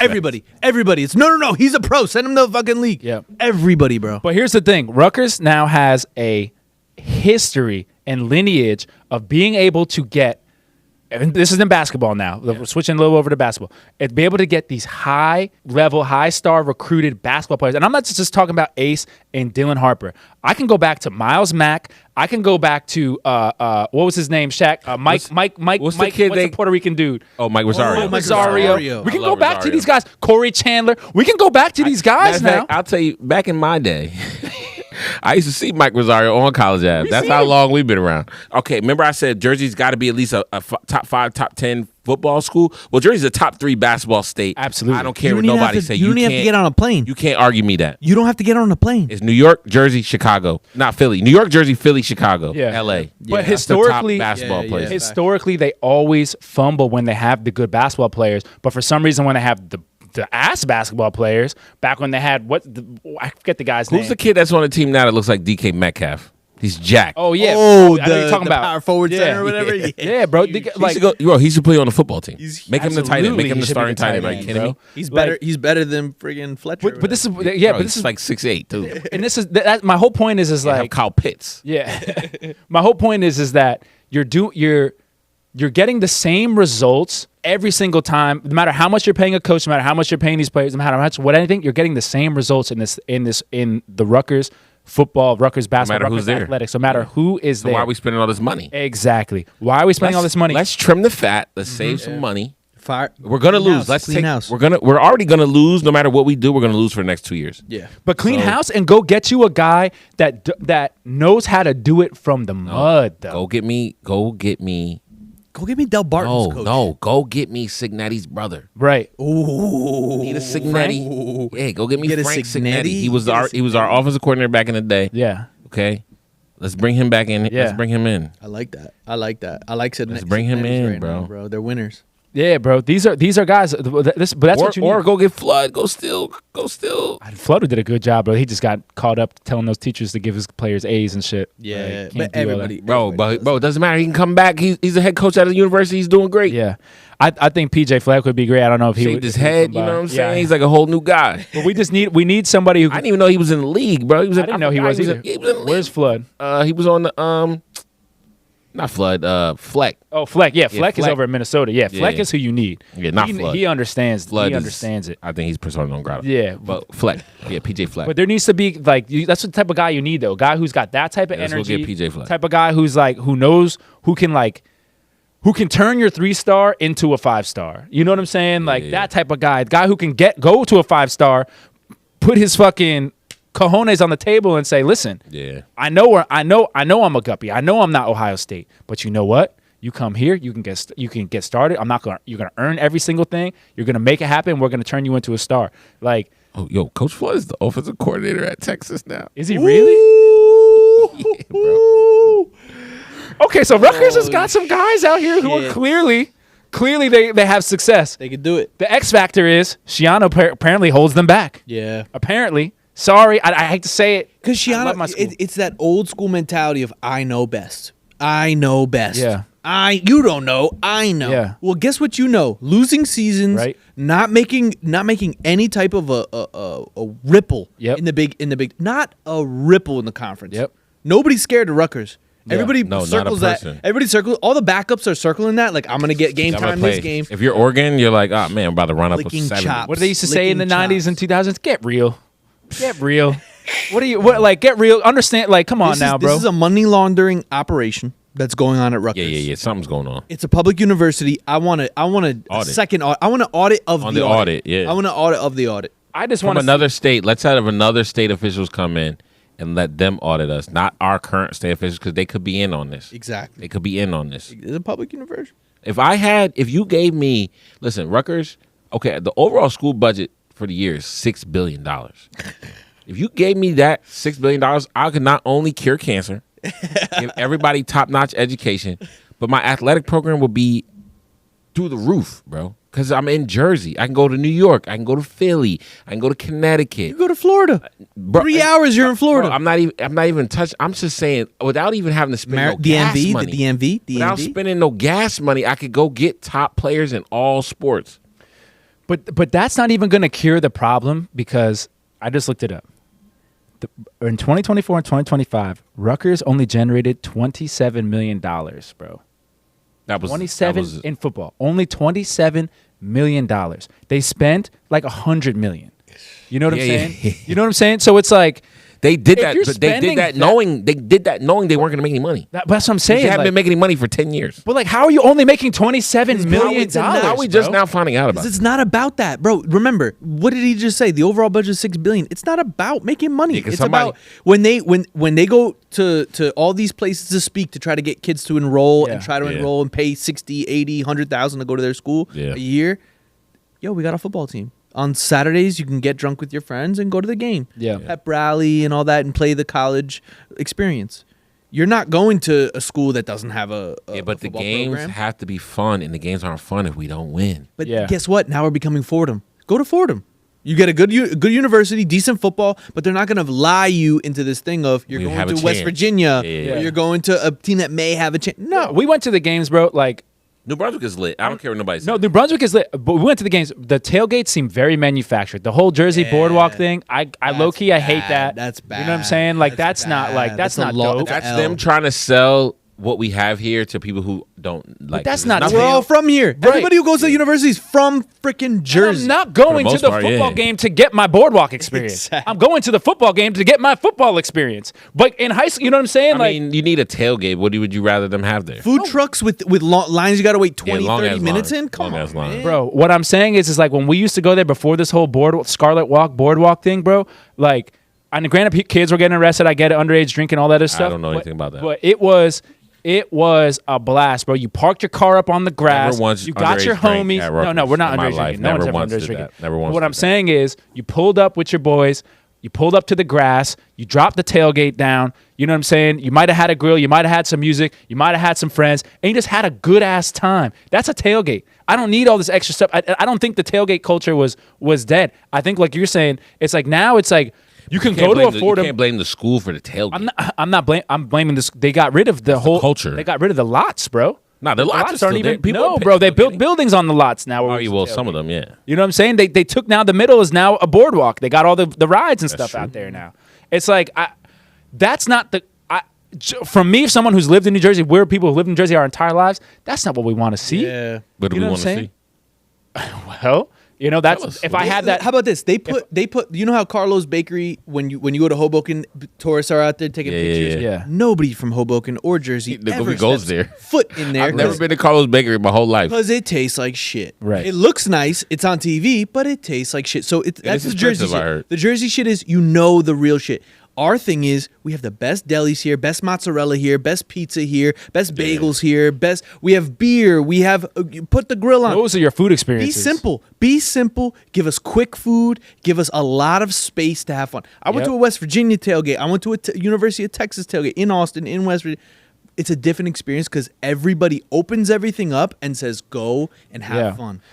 Same with South. I was about to say same with South Carolina, bro. South Carolina is another school that I know they've had more success than maybe Rutgers has, but let's be honest, like we have a culture problem. Is right, what a you guys culture are- problem. You Exactly. guys are telling me we have a culture nail on the head. Nail on the head, bro. Culture. But does the culture not reflect the culture of the people? Just like when you go to a Jets or a Giants game, it's the same thing. The Giants tailgates might be lit, but as soon as you get in the stadium, one bad play, that's it. Everyone's out of the game. Culture of the No owners. one's in it. I think it's culture of the owners. That's what I think. I think it's a trickle down of who is pulling the strings because that's going to be the culture. It's like if you're a guy who believes in somebody you hire and you let them play out their 2-3 seasons, okay. But if you're a type of guy that's going to let a guy come in and if he's not making it happen, he's out, that culture is going to trickle down to the fans. And now as Giants fans, we're in a situation of like we're booing everything Yeah. because it's that revolving door with the owner of like you don't even know what you're doing. Yeah. So it's the thing of Rutgers of like we feel it out there of like you guys don't give a shit about They this don't know what athletic they're doing. Let's program. just be honest. They don't. There's a lot of people in positions in power in life and control that make decisions,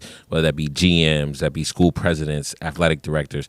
They're just there because they went to some other school, got a piece of paper with their name on it, did a job for 10 years and said, hey, I'm good at this thing. Hire me to do this. But they're not really good. They just know the people. They know how to shake the hands. Exactly. They know how to say the words. Really, it's people like us that should be running these types of things Yeah. that know exactly what to do or what to do. Maybe not us specifically, but shit, we probably would people do who it are better. passionate. People who are who are passionate. passionate. We would do a better job than most people. Results driven people. Yeah. Results driven, but that also care about those little minute things. The tailgate, right? What the tailgate culture is like. Getting these top players, going and sitting down and trying to recruit these players that are instead of going to Florida State or Miami or whatever. Hey, why don't you stay here? Why don't you try for a year? If it doesn't work out. Hey, we got transfer portal now. We got. You know what I'm saying? It's not difficult for you to go and go somewhere I think else. the other thing is it's really hard for a kid to look at Rutgers and say like, what is it gonna? I'm gonna envision my dream, but in a Rutgers uniform, whatever sport. Because like you look at it and it's like, the track record is like, yeah, you got the McCarthys, yeah, you got like good players who had good careers, but you have there's no the guy. There's Yeah. no guy that any what team happened was we lost the momentum of that 2007 Yeah. season, Gone. that 2006 season, because that was what we were able to use to recruit earlier in the early 2000 teens, and now we don't even have a team to reference to say Nothing. Man, look at we had this Mike Teal team with Kenny Britt and Ray Rice and the Stapleton brothers and all these people that ended up going to the NFL. It's like we don't have a roster to reference that has a McCourty's, the Logan Ryan. We don't have that anymore. And with that, like you said, that is part of the culture, right? Yeah. Pandemonium and Piscataway as part of the culture, right? Piscataway, where is Piscataway? In New Jersey. Yeah. They used to say the New Jersey Scarlet Knights. The fact of the matter is Rutgers, banks right, of of the the old old Raritan, right? The fact of the matter is Rutgers, and people might say this is a reach, whatever. I don't give a fuck. Rutgers does not. It's not a region, right? It's not a name of a town. Right. It's not the state, Right. It's a name. It's someone's name, Henry Rutgers, right? That's who. That's what it is. So there's no. When you hear it from outside of New Jersey, you don't may not even know necessarily it's know Jersey. where it's from. Where a lot of these other schools, even if they're bad, like I'm going to compare it to Northwestern. Northwestern doesn't necessarily have like a state, right? But it's a region. They're like, oh, Northwest. Like people might not know that it's in Illinois, Chicago, it's like right? Chicago area, So it's yeah. like it's up there. They might not know that it's in Chicago, but they know that it's in the region. Rutgers, you don't know where this region is, right? Tough to have a culture. It's in the smack dead center of New Jersey. It's tough to have a culture when you don't even know where that place is. And I think part of what you were saying, that 2006, 2007, a lot of that fun culture that you could rely on of the history of the team being good was because it was actually putting a place to the team. Like we just said, Pandemonium and Piscataway, New Jersey Scarlet I like Knights. that. I like that. You know I what I'm like saying? this. These were the things that people were saying back then. You know what I'm saying? like That this. were bringing it back to a place. Right now that we're trying to force this place that no one even knows. Like it's like trying to be like, outside of here, you don't know where it's right, at. we're the Rutgers Narnias right now. You There's people who are here that don't know where it's at. Exactly. You can take this to anything. You could take this to Villanova, Georgetown. But why were these places so? Well, Georgetown, no, but Yeah, Georgetown, Villanova, and the places that you're like, well, why? What's their identity? And the Right. location isn't the identity. They are like Villanova. We know what Villanova is. Right. It's Yeah. going to be a well-coached, good basketball team. Right. Like we know that they have a good culture. The stadium, the arena is going to be rocking. Right. You know. That's their culture. But Villanova is also not a state. They're not a It's state- not the state private school. school, of, right? Yeah, it's not the state school of Yeah, we are a state Pennsylvania. school. We are. You know what I'm saying? We are the Ohio State. We of are New the Jersey. premier Right. university. But they gotta act like we have it. a They ton gotta of throw- universities, but this is the top. Right. We just don't have it. We don't have the name. We're not UC. Mind you, this is a school that's 30 miles or less away from Princeton. Right. One of the most prestigious universities in the whole world. All right. And I would say if you put up the logo, the R and the P, everyone would know the Princeton. Everyone know that P. before They know where that P is yeah. at. before they know Rutgers. which is also a Maybe branding. all right, so we issue. need It's a culture I was and a about to say branding we issue. need rebranding. is Yeah, what it sounds rebranding. like. but not just in the sports, but as the school as a whole. As And a I know whole. that's very difficult to do, but like I just said, get real. Once you what is it in AA and all that stuff, that you have to accept the fact that you're an addict first. You have Accountability. to accept the fact that Yep. you're a guppy, like you said. Yep. You have to accept the fact that you have to start over. You're no longer this place. Yeah. You know what I'm saying? But For some reason, we went against the age-old adage of, for some reason, we wanted to be a small fish in a big pond. yeah. And when it first happened, all we saw was dollar signs, star power. We're like, oh man, imagine the players that are going to want to play here now. Yep. Like we were there in that the first and probably the only Big Ten moment, the biggest Big Ten moment we've had was the first time we beat Michigan. We stormed the field. That was like literally like Within the first year. that was like the first year, bro, and it never got better than that. Nope. That was literally like. And the funny thing is, they did get the players. They did start getting 5-star recruits. They did start getting 4-star recruits, but they just couldn't. They underestimated together. the strength of all the other stuff that you had to do. Which to makes be me a mad good- because it's like, look at teams like Wisconsin, look at teams like Nebraska. Yeah. These are teams that they have very underwhelming seasons, but how come they're consistently sending guys to the league? They're consistently having great seasons Yeah. sprinkled in between the bad seasons, and Rutgers can't. They know who they are. Listen, They we're know gonna, exactly we're what gonna they have to make this an ongoing series because we Yeah, I like we this. could go on about this every week, and maybe we will because we got a long off season ahead of us, and we need to figure out what this program even is, what it's even going to be capable of. Because at the end of the day, when you have $6 billion at your disposal, obviously, you know, they're not going to take all of the $6 billion and invest in athletics, but they can take some money and balance it out, which is why they can spend $100 million a year, lose $78 million, and just be like, Yeah. oh well, we'll just keep doing it again. We'll do it again next year. Like, what did you say the AD said? I got the quote right here. Yeah, we want to hear this quote. She said, obviously, our expenses exceeded and outpaced our revenues. And I think what you'll see a year from now is that we're still going to have our worst year looking at profit and loss scenarios. And that at some level, and that you won't see some level of improvement until 2026, 2027, 2027, 2028. So basically, when the three of us are running the university, because by then we should be 3 should years be from on. now. Yeah, we should. That's when you're 3 gonna years see from that. now, we'll be the new regime at Rutgers University. And that's if Oh my everything goes God. perfectly, she's saying that. Because we don't know if people can get fired. There could be scandal. You know what I'm saying? Like anything can happen. You know, it's college sports now. Bro, that's kind of ridiculous if you think about it. We're gonna have to figure this financial. I just thought it was just the fact that we weren't spending enough money. Now I come to find out we're spending too much fucking money. Yeah. So we're gonna have to come back to that. This right now, this seems like an overhyped situation. The segment Very is overhyped. called "How to Fix Rutgers." Yeah. Yeah, that's it. I'll take that. I'll take that. We'll work on that. That'll be our summer project. Yeah. Where's the money at? Yeah. Where's the money? Where's the money? We're going to have to get somebody. One of y'all out here, you got that money, we're coming for it, and we're going to rebuild this athletic program because this is unacceptable. Mm-hmm. You know what I'm saying? I've been sitting in those fucking little flat-ass bleachers bro. for fucking Bleachers. 15 plus years. This guy fucking dragged me out there. And you know what? Now I'm a Rutgers fan, and you know what? I don't fucking do this.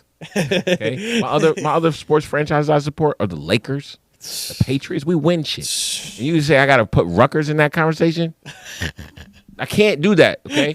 I got the most historic basketball franchise. I got a team that's about to, in 20, 30 years from now, we're going to be talking about as a historic football franchise. And Rutgers, we're going to be talking as a fucking dumpster fire. You know what I'm saying? So, I don't know. We're going to have Hold to. up, man. You think they got some? You think they maybe the problem is they got some Jets personnel in there or something I like think that. so. Maybe they got some like. I think they're jetting it up. maybe there's a couple. jetting it Yeah, I think they're jetting it up. they're jetting it up over Jetting it there. up. They're trying to throw us off with the Jets are red, green, the Yeah. Rutgers are red. They're trying to throw us off, but nah, I Yeah, think you might be I right. think they're in there jetting up. I think there's someone in there who's from the Jets. We're gonna have to do some. We're gonna have to do some deep like, dive, bro. Rutgers, we're on your We gotta ass. dive. We're on your ass. We're on your ass now. So I think you got a problem. The whole Believe No Hype crew, We're gonna be checking those books. We're gonna do our own audit. We're gonna find those numbers. We're gonna find because that's public data. I'm a taxpayer of this state. Trust me, I paid a lot of taxes to this state. You can call those motherfuckers and ask them. Okay, I think I have some say. I think so. You not only are you a state taxpayer, but you are a fucking Rutgers alumnus and donor, and you've earned that school some money. So you have a triple invested interest in CMB as well. Another fan and state taxpayer who has invested interest. So we want to know what's going on at Rutgers University. We want to know where our money's at. Okay, don't make me call Elon to bring Doge. You don't want that. You don't want fucking Elon sticking a microscope up your ass. Okay, Rutgers. So listen. It's over. And don't hold this against my boy if he's trying to get a job there. You hire him ASAP. No questions. No questions, bro. Don't be like, oh, well, you said, nah. What he said was accurate. Don't. You got your solution. You may learn something. Yeah, you might learn something. You guys want to hit a little overhype, underhype? Let's hit close it. out the night. I got jump back to some sports stuff. We got the coaching hires that took place this week. We got Todd Monken in Cleveland. We got Mike McCarthy to the Steelers. We got Joe Brady's promotion for the Buffalo Bills. Overhyped, underhyped, hype is real. Joe Brady definitely overhyped, even though I love the fact that he just got Raheem over there. Yeah, that Raheem pickup is actually clutch for a guy like that, your first year head coaching. But him himself, overhyped. Exactly. I don't I'm with think, you on that. I'm with you on that. 100%. Like, come on. Like, the last coach you had was one game away from a Super Bowl multiple times. So it's like, how much better? I hope he goes to the Raiders so bad. I hope he goes to the Raiders. I know. What was the other one? Mike McCarthy. Yeah, Mike. Monken. Oh yeah. I think Mike McCarthy. Hype is real. We know him. He's a winner. He's going to an organization that only knows winning. So I think it's a perfect match. Underhype is definitely the Todd Monken thing. I think Monken is that disciplinary guy that you need. I don't know what his coaching, I don't know what his philosophy is. I don't know how, what he is as the head coach. But I do know one thing is he's strict. I do know one thing. He knows quarterback play, and he can call offenses, and I like him up there. And I feel like if they change their whole identity to a Monken identity, that the Browns could see some success. CMB, anything to add? No, I totally agree with that. No, I totally agree. I just want to add about Monken. I don't want to give some bold prognostication or anything, but I think that I don't necessarily think he's the guy to save Cleveland, but I think he's going to be the bridge to Cleveland getting saved. Especially if he can develop. Listen, you got 3 quarterbacks at your disposal. Got 2 guys with a lot of potential ahead of them, and a guy who once people thought was the Michael Jordan was going to be the Michael Jordan of football. So if Deshaun Watson's healthy and they can get him going, okay. But if not, you gotta find a way to develop. I think you have to develop Dylan and Shador both. Yeah. I think if they're both on the roster, you got to develop them. No more excuses. They're not rookies anymore, so it's all fair game in my opinion. So yeah, I think Todd Monken definitely the underhyped one, and Mike McCarthy absolutely. Hype is real. I'm excited for that one. I might go up to a Steelers game just because I feel like they're gonna have a lot of energy. Just having that reinvigoration, right? Having a new coach, having a coach who probably loves the Steelers more than anybody on the roster. Or any coach that's coached there. I mean, this is a guy who grew up hardcore Steelers fan. So when you grow up a hardcore Steelers, there's no more. I don't think there's no more hardcore of football fans than that. I don't care what anybody says. So I'm cool with that one. What actually wins games? Now this could be, this is really football centric, but you can think of it. What wins games? Play calling or coaching, right? That's a coaching category. Roster construction, which is front office, or decision making, which falls on the players. Overhype, underhype, hype is real. Play calling, roster construction, decision making. Oh, that's pretty easy. Underhype, you gotta go coaching. Okay, gotta go coaching. A coach could take a team of 3 stars and beat a team of 5 stars. Just off coaching, and coaching impacts player decisions. So that's the hype is real. Player decisions, because you don't get one without the other. Right. And then overhype all day is the GM role, bro. Yeah. Like, you can't tell me that teams, if he had this guy at quarterback, no. Make it happen with what you got. That's the game. What do they call them? Paper champions or something like that, or paper something like that. Paper champs. Yeah, it's like you could try to put it together all you want, but at the end of the day, the game gets played on the grass. Yeah, exactly. So the coaching is definitely. And Patriots won Super Bowl after Super Bowl with throwaway players, guys who were discarded by other teams, and they made it happen, showing 100%. You it's all about coaching, baby. I agree. Anything else? I would say I think that you're absolutely correct with the front office part being the overhyped part, because if you have good coaches, they don't care. Just bring me 53 guys. I'm gonna build a team. I don't care. And like you said, coaching decisions trickle down to player decisions. So if you're coached right, you're going to make the right decisions. Obviously, sometimes players, at the end of the day, the quarterback's going to take the snap every play. Running back's going to touch the ball 50% of the time. So you have to rely on those people to make good decisions. But absolutely, the roster construction can be overhyped. I think the play calling, coaching, hype is real, and decision making is underhyped, because you have players. I think that is what separates good players from great players from elite players, is how you take that coaching and then how you use that coaching to make your decisions moving forward. So here, give me underhype, overhype, hype is real. I'm talking. This is when Dennis Rodman was there. But Okay. you got to give me Michael Jordan, Scottie Pippen, Dennis Rodman. I love that. I can do that. Let's hear it. Scottie Pippen overhyped. Oh my God, no! Scottie Pippen No! overhyped. Scottie Pippen's No! overhyped. All this. Oh, he Mike bit. Mike, He bit. I got him to bite. I got him to bite. Mike can't do it without Scottie. I Mike got him couldn't to even bite. do it without Scottie. Bro, he's covering every position, All right, listen. This is every position on the floor. This is my breakdown. All right, let's hear it. Yeah, Let's hear yeah. it. Let's hear it. Let's hear it. Scottie Pippen overhyped. All I think about is, me and my girl were talking about this the other day.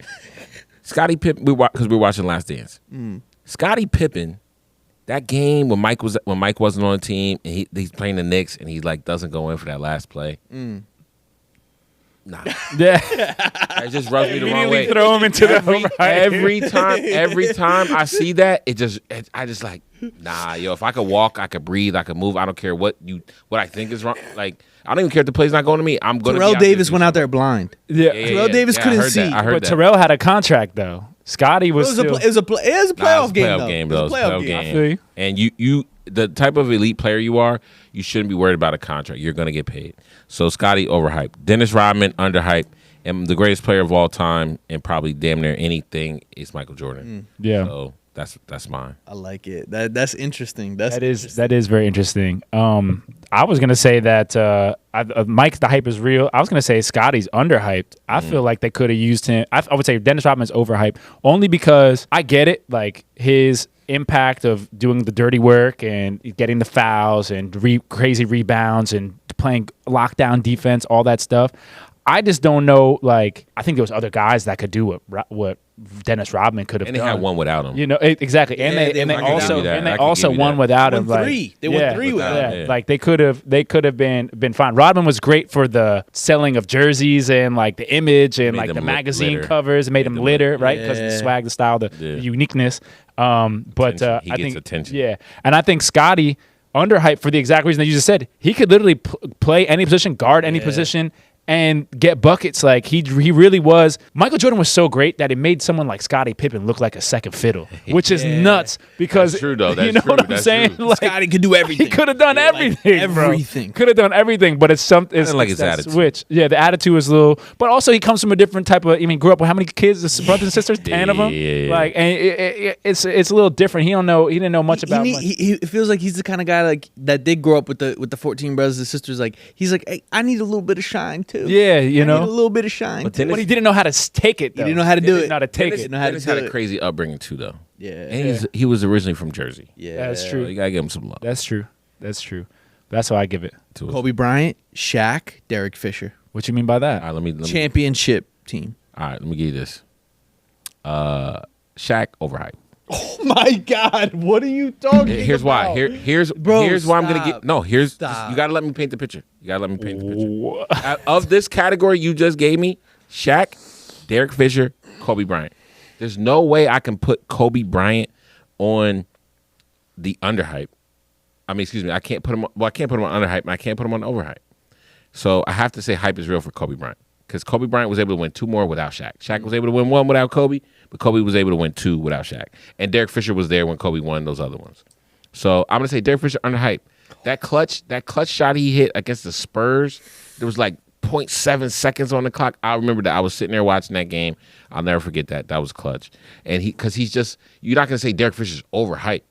He's underhyped. He's absolutely underhyped. So you have to, in this scenario, say You would say Shaq is over. Yeah, here's why. Because here's my belief on bigs when it comes to basketball. You're 7'2". You're 289 pounds. You can dunk and jam and yam back down anybody. You should be putting up the number. Shaq should have put up 60 points a night. Tell me I'm lying. With free throws, yeah. If he was making if he free makes throws. free throws, it'll be. So you have to say Shaq is overhyped. And 'cause in Shaq shape. will tell you that he didn't give everything he had. When Kobe Bryant left, when he left out that game, when he gave that 60-point, that last game, he left out of here giving us everything he had. Okay? Yep. Yeah. Can't say that. Shaq will tell you himself he didn't give us everything. Yeah, bro. he had. He's making me into a believer over here. Listen, I know where you're coming from. It's for me to even say Shaq is overhyped. It's hard to say because you crazy. gotta remember the rules of the game though and what you're doing. Yeah. Overhyped, underhyped, hype But is real. You can't put them all in one category. I like that because I see a world. You're right. Like Shaq's obviously not overhyped. Right. How many times have we had the overhype a movie that we know is not overhyped? The conversation in sports with Shaq is the most dominant player in any sport of all time. Right. In any Yeah. sport. Physically In any position. dominant. Physically dominant. Yeah. And you just can't stop. There's no answer for him. Correct. Yeah. But in a team sport, when everybody has to play together for a full regular season, then play how many 7-game series, and then play a final 7-game series. In order to do that, it doesn't matter how dominant that one guy is. Yeah. It's how could I think there's a case to be made that Who you gonna Kobe could overhype be- in this? You could underhype Kobe, I think. I was saying you could underhype Kobe. Because compared to Mike, he's underhyped. Yeah. Compared to LeBron, he's underhyped. Compared to LeBron, he's super underhyped. Yeah. LeBron gets hyped up every day. They're like, oh my God, LeBron's 41 and he dunked a basketball. Yeah, I think like Guy pays $1 million a year to keep his body in shape. listen, I'll live every day the rest of my life to make sure that Kobe Bryant's legacy never gets Same lost. Bro. here, same here. I've been doing these runs. Remember, I've been telling you I've been doing these runs now. I've been going 4 miles, 4.5 miles. So I'm running for like 40 minutes straight now. What I do is honestly, I've been putting on just Kobe Bryant career highlights for like hours long and just watching them on repeat and then watching these Kobe Bryant breakdowns. Bro, this guy is different, bro. Like just every part about his game. Like I'm watching because when you're running, you can't really do, especially on a treadmill, there's not much more you can really like. So I'm like kind of focused in on everything that I'm watching with Kobe. And it just was like every step he took, every dribble he made, and I'm sitting here like, man, the basketball, and I sound like an old head, but basketball is not even like this anymore. Bro, when Shump said he was giving Kobe the business a little bit, and he said something to For Kobe, 3 quarters. and Kobe said, "Yeah, for 3 quarters, the game isn't over yet. Just wait." Yeah. And then he came back and won the game. It goes to show like the guy's playing a different game. yeah, He's playing to win. yeah, He's playing to win. It's just the people want to say, who's the best? Oh, Shai Gilgeous-Alexander doing all this, and Kobe would cook and them. JB. That's what I'm saying. And Brunson doing this, and these guys Without doing, traveling. Not Kobe. Without traveling. right, without traveling, and without like I'm talking the scorers in the 2010s. The scorers were different, bro. It was that's my spot. And every dribble I do, every move I make, every pivot I have is to get to my spot to make my shot. Relentless, You know what I'm saying? and And it he's was relentless, relentless. bro. And it was every play, every drive. It wasn't no like, oh, I'm cat. I'm laying on the floor. We're talking about Mamba mentality. Like, yo, you just like you were saying, you watch Kobe and stuff when you're in the gym. Bro, like every day of my life since probably 6th grade, 7th grade. Yeah. Anytime you gotta get up in the morning, you don't want to do something. You know what I say to myself? I'm like, what's Kobe doing right now? Right. Kobe probably been in the gym for 3 hours already. Right. So all you gotta do is get up and go to school. It's a different. Like, get up and just like that's how I woke up every morning. I'm like, what's Kobe doing right now? Yeah. I still do that to myself sometimes. I'm I like, agree. yo, what would Kobe do? I already got another good one for Let's you. go. Ready for this? Championship teams. Ready? Championship team. Mhm. Tom Brady, Rob Gronkowski, Julian Edelman. Underhype, overhype. Hype is real. That's a tough one. That's a tough one. I'm gonna. Somebody has to be overhyped. Somebody has to be overhyped. I'm gonna go ahead. I'm gonna go ahead and say Rob Gronkowski is overhyped on those championship teams, bro. I'm sorry. We're just saying on the championships, or what? You said championships. I'm right? saying. 'Cause Edelman was only on what, 2 of those, right? Edelman was on 3. Oh, he's on 3. Only on the teams that They were both won 3, championship and Edelman teams. played in all games. Rob Gronkowski Yeah. didn't play in the Atlanta Super Bowl. Okay, was that's injured. what I thought. Yeah. Who, if you had to say underhype, overhype, hype is real, just for when they won the championship game, like when they won the championship game, not when they lost, not Which when they made it and championship, lost. though? They had And 3, all, bro. All. All right, so I'm saying Rob is overhyped, bro. I'm not taking Like, one season. I'm taking all. I'm saying Rob overhyped, Tom Brady You're hype. saying is the real. games itself, the No. championship games or the seasons. Championship seasons. You could say their Patriots career because they were all lifelong Patriots, basically. Other Yeah, than the two, the Tampa the time. Tampa time. But And Julian was supposed to go. if there. we're just gonna take their Patriot years, really their championship seasons, but their Patriot years, You into know, scope. the reason I'm putting, I'm saying Rob overhype, Tom Brady hype is real, Julian Edelman underhype, and the reason I'm doing Edelman underhype is for the same reason you put Derek Fisher underhype, because there's about 3 plays that just run rampant in my brain of Julian Edelman and being like, that's the reason why they won a Super Bowl. Whether it Seahawks was game, the Atlanta game, exactly, it's just making catches and the Rams game. yeah, and doing things that you're just like, wow, like you like. How can you lose after he makes that catch surrounded by 3 Atlanta Falcons defenders And gets a concussion. right, and gets a concussion? How could you know, like you said, the Seahawks game is like, how could you lose after he just what did he get, like 10 receptions that game? It's like Yeah. it's like one of those things. It's like, yo, he really was just. Edelman is somebody who they won't talk 10, 15 years from now. It's gonna be people are gonna be like, oh, remember Edelman? It's not gonna be like up there with like Rob and I Tom. don't know. He's pretty visible. No, I feel you, but I just Got a feel pretty like good podcast. But He's on Fox. His resume, like how many career yards, how many career touchdowns. He's I mean, like it's pretty all-time good, bro. playoff leader All-time- and receiver. yeah. Oh, playoffs. This is a different Yeah. conversation. Yeah. But I'm saying, like, I feel like almost Wes Welker would almost still is up there with, like, synonymous with the Patriots championships, even though he wasn't even, well, he was there for I the think that's first- you saying that as an outsider. I don't Maybe, think people yeah. don't people you if you ask Wes Welker's only synonymous with the 2007 season. Right. He's not really like and he had a lot of catches like in a couple seasons, but we didn't do anything. He was like the first slot short white boy to like make it happen. He made that position what it is Yeah, right he made now. that position. What Yeah. it He is. made it possible for Julian Edelman to Yeah. do what he's doing. But that's why I say, that's why I feel like, Cup. that's why I feel like that people will Any slot think receiver, about really. so- Not even yeah, white. yeah. Not even Yeah. white. He was just a good route artist. Yeah. You know. That's all I'm saying. And And he perfected what Tom Brady likes. Tom Brady doesn't want you to run a specific route. He wants you to be in a specific area. Yeah. Yeah. so that's my list. I like it, man. Hate it or love it. This is what I would say. Obviously, Tom Brady hype is real. The GOAT. Greatest of all time. None of this happens without him. I think if you're saying seasons, like the actual season, you're not talking about the championship game itself, you're going to have to say Rob Gronkowski underhyped because you got to look at the numbers he's putting up in those years, right? If you're talking about the road to getting to the championship, he ended up being injured for that Atlanta Super Bowl, so he didn't play in that game. But I would say he makes up for it in that Philly game. We lost to Philly in that Super Bowl, but Gronk had a great game. Yeah. He had a great season. So if you're going to say seasons itself, you have to say Gronk underhyped and Julian overhyped for the season.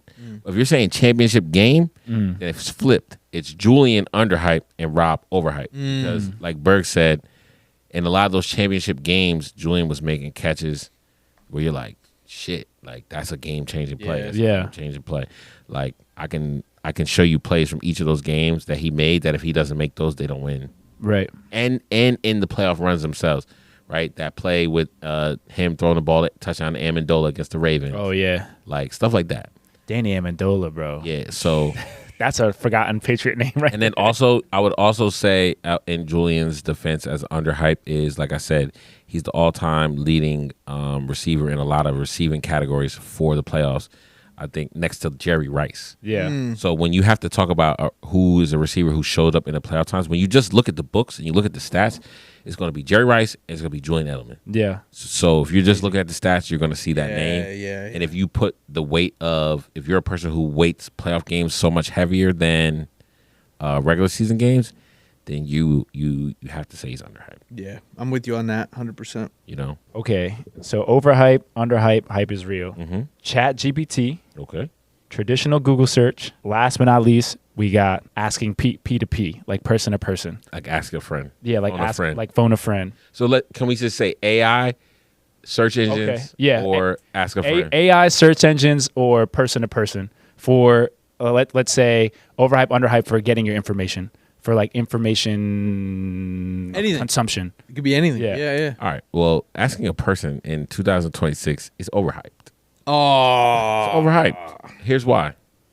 Most people that you talk to, now if you have smart friends or smart family or smart contacts, Maybe you can phone a friend, but think about how long it may take. They may not text you back right away. They may not answer when you call. ChatGPT, Gemini, they're gonna answer right away. They're gonna give you good depth. It's not perfect. They're about 80% way there. Not perfect. You still may have to do a little extra research yourself, but they get you close enough. Yeah. We can kind of put together. So I'm gonna go ahead and say the hype is real for AI, and search engine. Search engine is very difficult to navigate. Yeah. Google has improved because they added AI into their search engine. But I think that could be. I don't want to. Actually, you know what? Let's reverse it. Let's go. People asking a person is underhyped. Okay. I would agree. Because I think search engines, like I said, the search engines have a lot of issues still. Yeah. Obviously, the people who you see the results, they pay to be where they are, unless it's exactly what you asked for. Yeah. Those people paid to be in those spots. So it's a whole like myth, or not myth. It's like a whole thing that people expose. It's like, oh, they say that they're just the top search, but really those people are paying. They're paying. Yeah. They're paying to be at the top. So I'm gonna say search engines can't be trusted. Especially if I could just use AI. So I'm going to go AI hype is real. AI search engine hype is real. Regular search engine. AI chat hype is real. Regular search engine overhyped. Person. So I'm similar to you with the person to person. I think that's underhyped. Yeah. Because Why? just professionally in like what I do every day in construction, it's like I think construction is a great metaphor for all work because it's the simplified version of you have a problem, let's find a solution. Like it's very simple. And it's that thing of like whatever you're doing, there's somebody that you know who that's all they do. Right. That's it. That's all they do. So if my job is to be perfect in all these different categories, I'm picking up the phone the second that thing comes to my head and I'm calling that person. Yeah. So I'm on the phone all day with different experts trying to learn all these little, we got to buy 8 different railings, but they have to be UL certified, UL listed, and they have to be UV resistant because it's going to be on a roof and kids are going to touch it. So the paint can't be blah, blah, blah. I'm not going to sit there on Google or chat because chat does lie. Yeah, chat Through lies. my research, Chat be lying. chat will make shit up. Yeah, chat will just make up some shit. You'll ask a recent thing and it'll completely not know what happened in the last few days. You're going to be like, yo, that's a lie. They'll be like, you're right. That was a lie. That was a lie. That was not true. I go off on my chat. So people win Yeah, I go off on my chat all the every time. single time. Yeah. And then the other thing is, I say the hype is real with search engines because you have to know what you're looking for and how to look for You got to it. navigate Right. it. You got to navigate it. And you got to know how to use the keywords. And you got to know, bro, it's a search engine. It's not type in 3 words. It's type in as many words as you need. Yep. Because whatever you're looking for, you can find it if you play with it. And don't just use Google. Yeah. You use as many You as gotta use other ones. You gotta use other ones. and then overhype is chat. It's just not worked out yet to a point where it's functional at the click of a hand, Not like a phone 100% call is. accuracy. It's not. Yeah, Even with access to the internet, it's just still not accurate. Yeah, and I would say all of the different ones, everything from Notebook LM to ChatGPT to Gemini to Sora to all these different things. If you're not already kind of an expert in the thing or like already knowledgeable in the thing that you are researching or trying to get information from on AI, like It'll trick you. you're gonna get tricked. You can't be gullible either. You're gonna get Yeah, tricked. yeah. And I know it says at the bottom of the chat, it says this is It'll say the information- wrong thing confidently. Exactly. to make no, you this is it. This is Yeah. 100%. Sometimes it says shit to me that I said to it. I'm like, yo, I said this to you a week ago. and it Kind kind of of like, you know what? You're right. You did say that. Yeah, and it kind of takes your prerequisite of like when you're like, hey, like you're this, and it kind of takes that almost too literally. And it's like sometimes it's talking to me like we're homies or something like that, and I'm just like, yo, like this is fucking weird. Like this is not what I want. Yeah, tighten it up. Tighten this Tighten whole it thing up. I have to say that to it sometimes. Like, yo, tighten this up. It's just you have to be, and the whole reason I even thought about that question is because literally I've been trying to buy something as simple as a vacuum for my new apartment, bro. And when I tell you, Do not ask chat for that. chat about to get any of that information, the worst Not place ask in chat, the entire Because world. remember, bro. search engine, I'd even consider YouTube as a search engine. right? Yeah, YouTube is right. a search It is a engine. search engine. It burns Bro. off Google. My Yeah.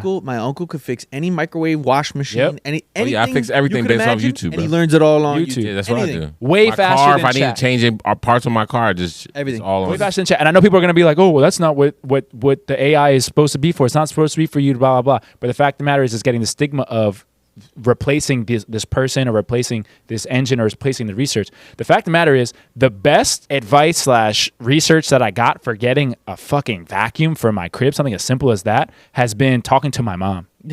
Well, yeah. talking to You need a vacuum. You got to ask your mom. but talking It's a to mom another question. talking to somebody else. Yo, like what vacuum you got? I just asked You know what I'm my mom saying? for a But- vacuum. But that's what I'm saying. But I'm saying even with anything, phones, whatever the heck it is You you're just go trying to to do. the store and you say to the people at the store, like, yo, what's the best vacuum? Right. Yeah. Yeah, They'd be exactly. like, well, people buy this one a lot. Yeah, And but- do they bring it back? No, they don't bring it. Okay, this the one. And that's why I say the person like that will forever be under. I would say the hype is real for that because that'll never go out of style. Nah, it will. You go know what I'm outside. saying? People are dumb. Yeah. Like what know, CMB, bro. like CMB's example was good because construction is a good example of when you do you like he said, there's a person who's an expert in this thing that's done it more times than anybody else in the whole world. Yeah. And it's like if you have that person's number and you're doing work that they do, you're going to call them. Like Yeah. Yep. you know, I know an environmental guy. Anytime I come across an environmental issue, I call Phone him and call him.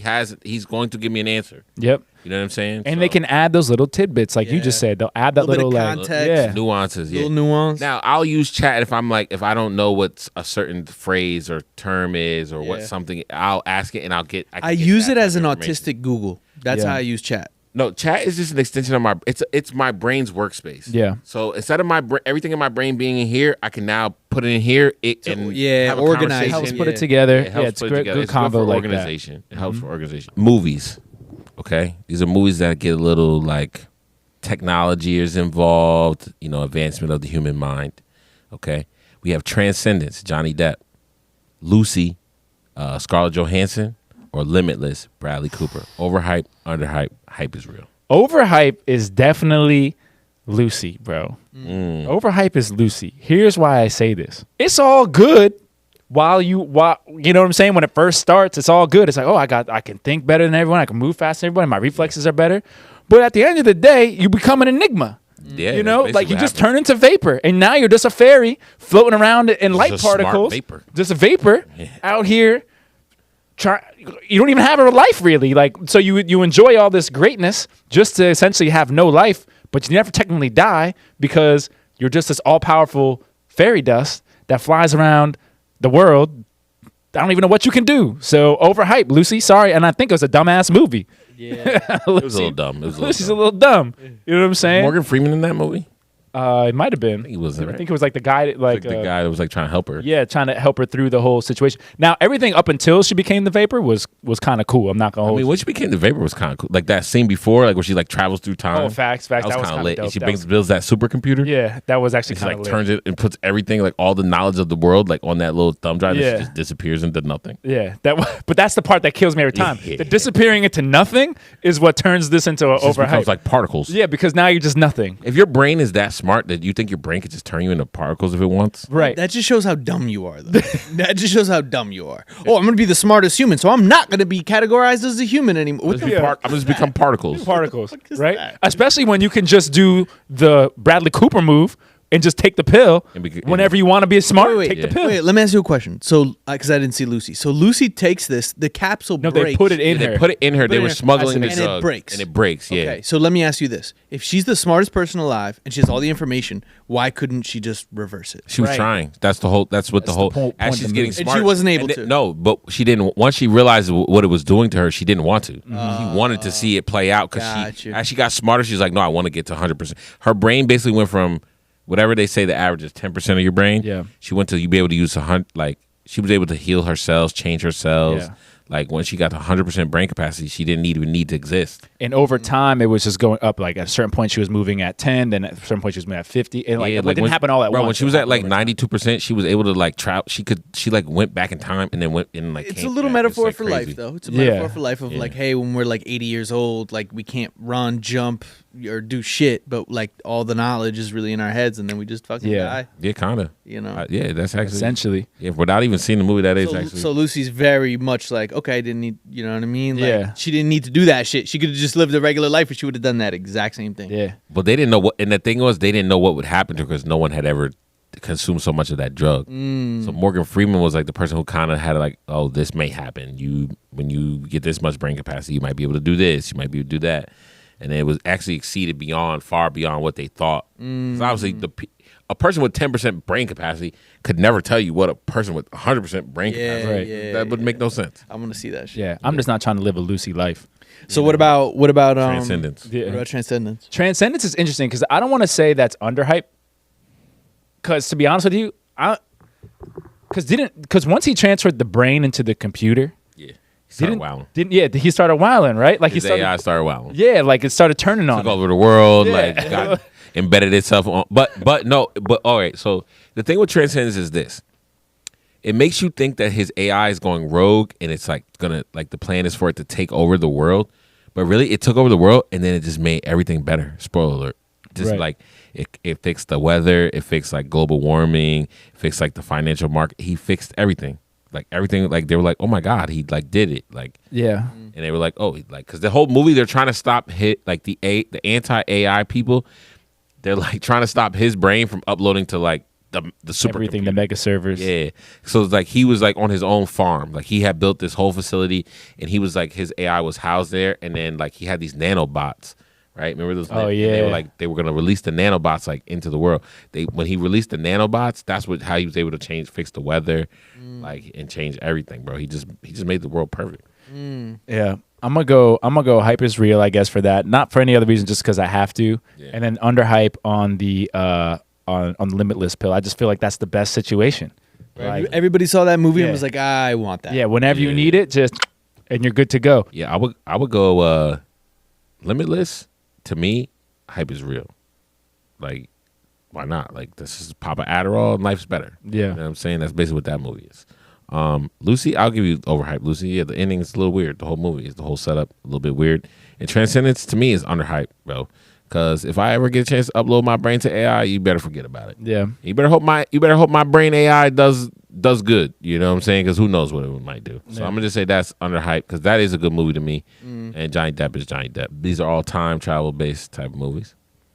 Back to the Future, Bill and Ted's Excellent Adventure, or Hot Tub Time Machine. Okay, let me Overhyped, just jump in underhyped, real quick. hype is real. Bill and Ted's Excellent Adventure shouldn't be a movie. It's the biggest waste of time. Don't ever watch anything Why? that says Bill and Ted in the beginning Why? of it.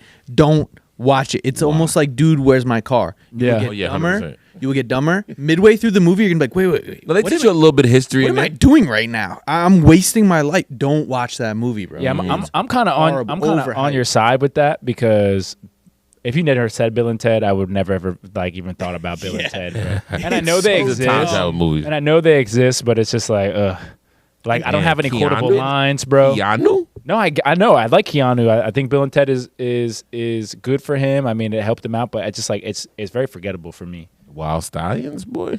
It was Bill and Ted. It was Back to the Future, and it was Hot Tub Time Machine. bro, Hot Tub Hot Machine. Tub hype is real, bro. Yeah, I Hype love is that real, movie. Great bro. White Buffalo. You go back to right your wrongs, and you realize if you right your wrongs, you fuck up your present. Yeah. Like, beautiful life lesson there, Yeah. and some crazy scenes. Like Yeah. when they went back in time, like you could take every little moment that happens, and it's hilarious. Yeah. every single That's a moment, classic every movie. situation. I love classic. Hot Tub Time Machine. And then, bro, under hype is Back to the Future. Our boy. You could watch that. Like I could show that to any of my little cousins. I could show that to anybody older, like a grandma or any. They would enjoy Held up. that movie. It is such a great movie. There's so much meat in that movie. You know that they filmed that movie twice?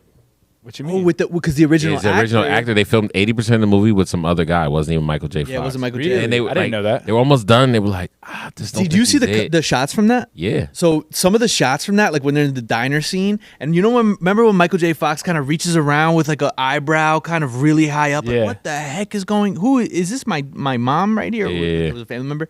When the other actor like reached around and did it, it was like ugh. It was like weird, right? Weird. Yeah, It was yeah, not a yeah. lot of emotion. It was He a lot- wasn't as good as Michael J. Fox. Michael go J. look this Fox up. just did I didn't that know this. one little look around. You're like, oh no, that's the guy. That's Yeah. the guy. Yeah. He should be like. It was 100%. obvious. Yeah, I 100%. didn't know that there was a different Marty McFly, Bro, bro. it was beautiful casting. Bro, they beautiful they casting. filmed like 80% of the movie. Yeah, And then they switched. They saved the movie. Bro. Yeah, they saved the movie. I love that.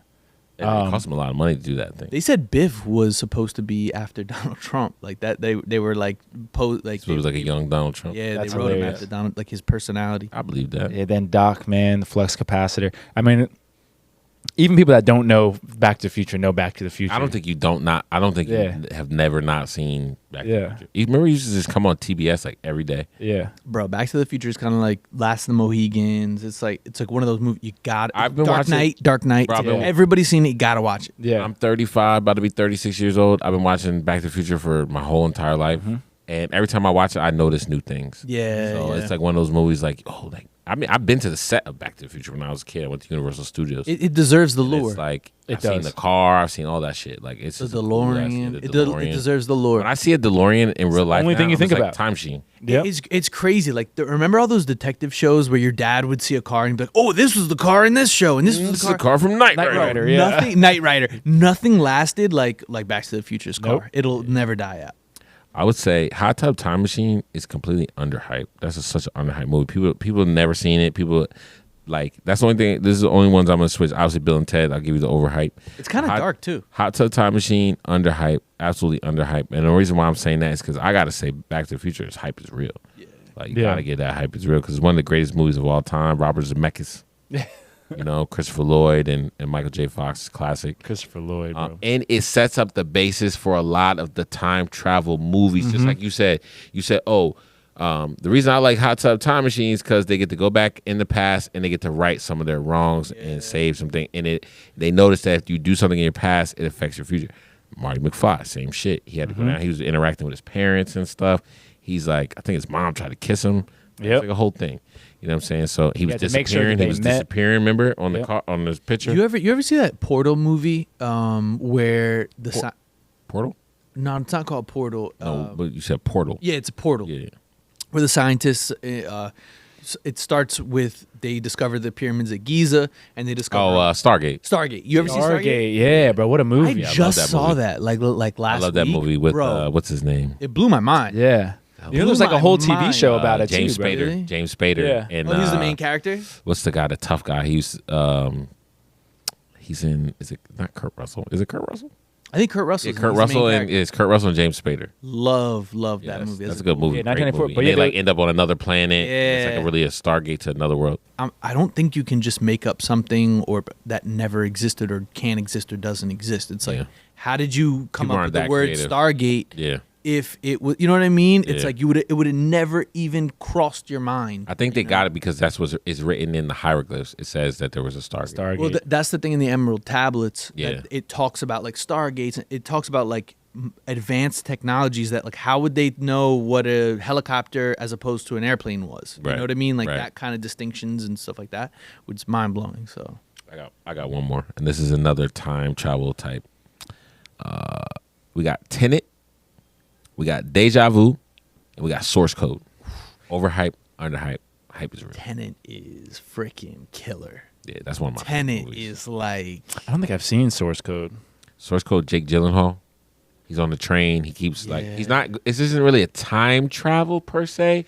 This is more of like reality perception. yeah. Because he's in a he thinks it's a simulator. Yeah. He's in this simulator and he keeps going back in time to relive an event that actually happened. He thinks he's just in a simulation of the last 10 minutes of this event.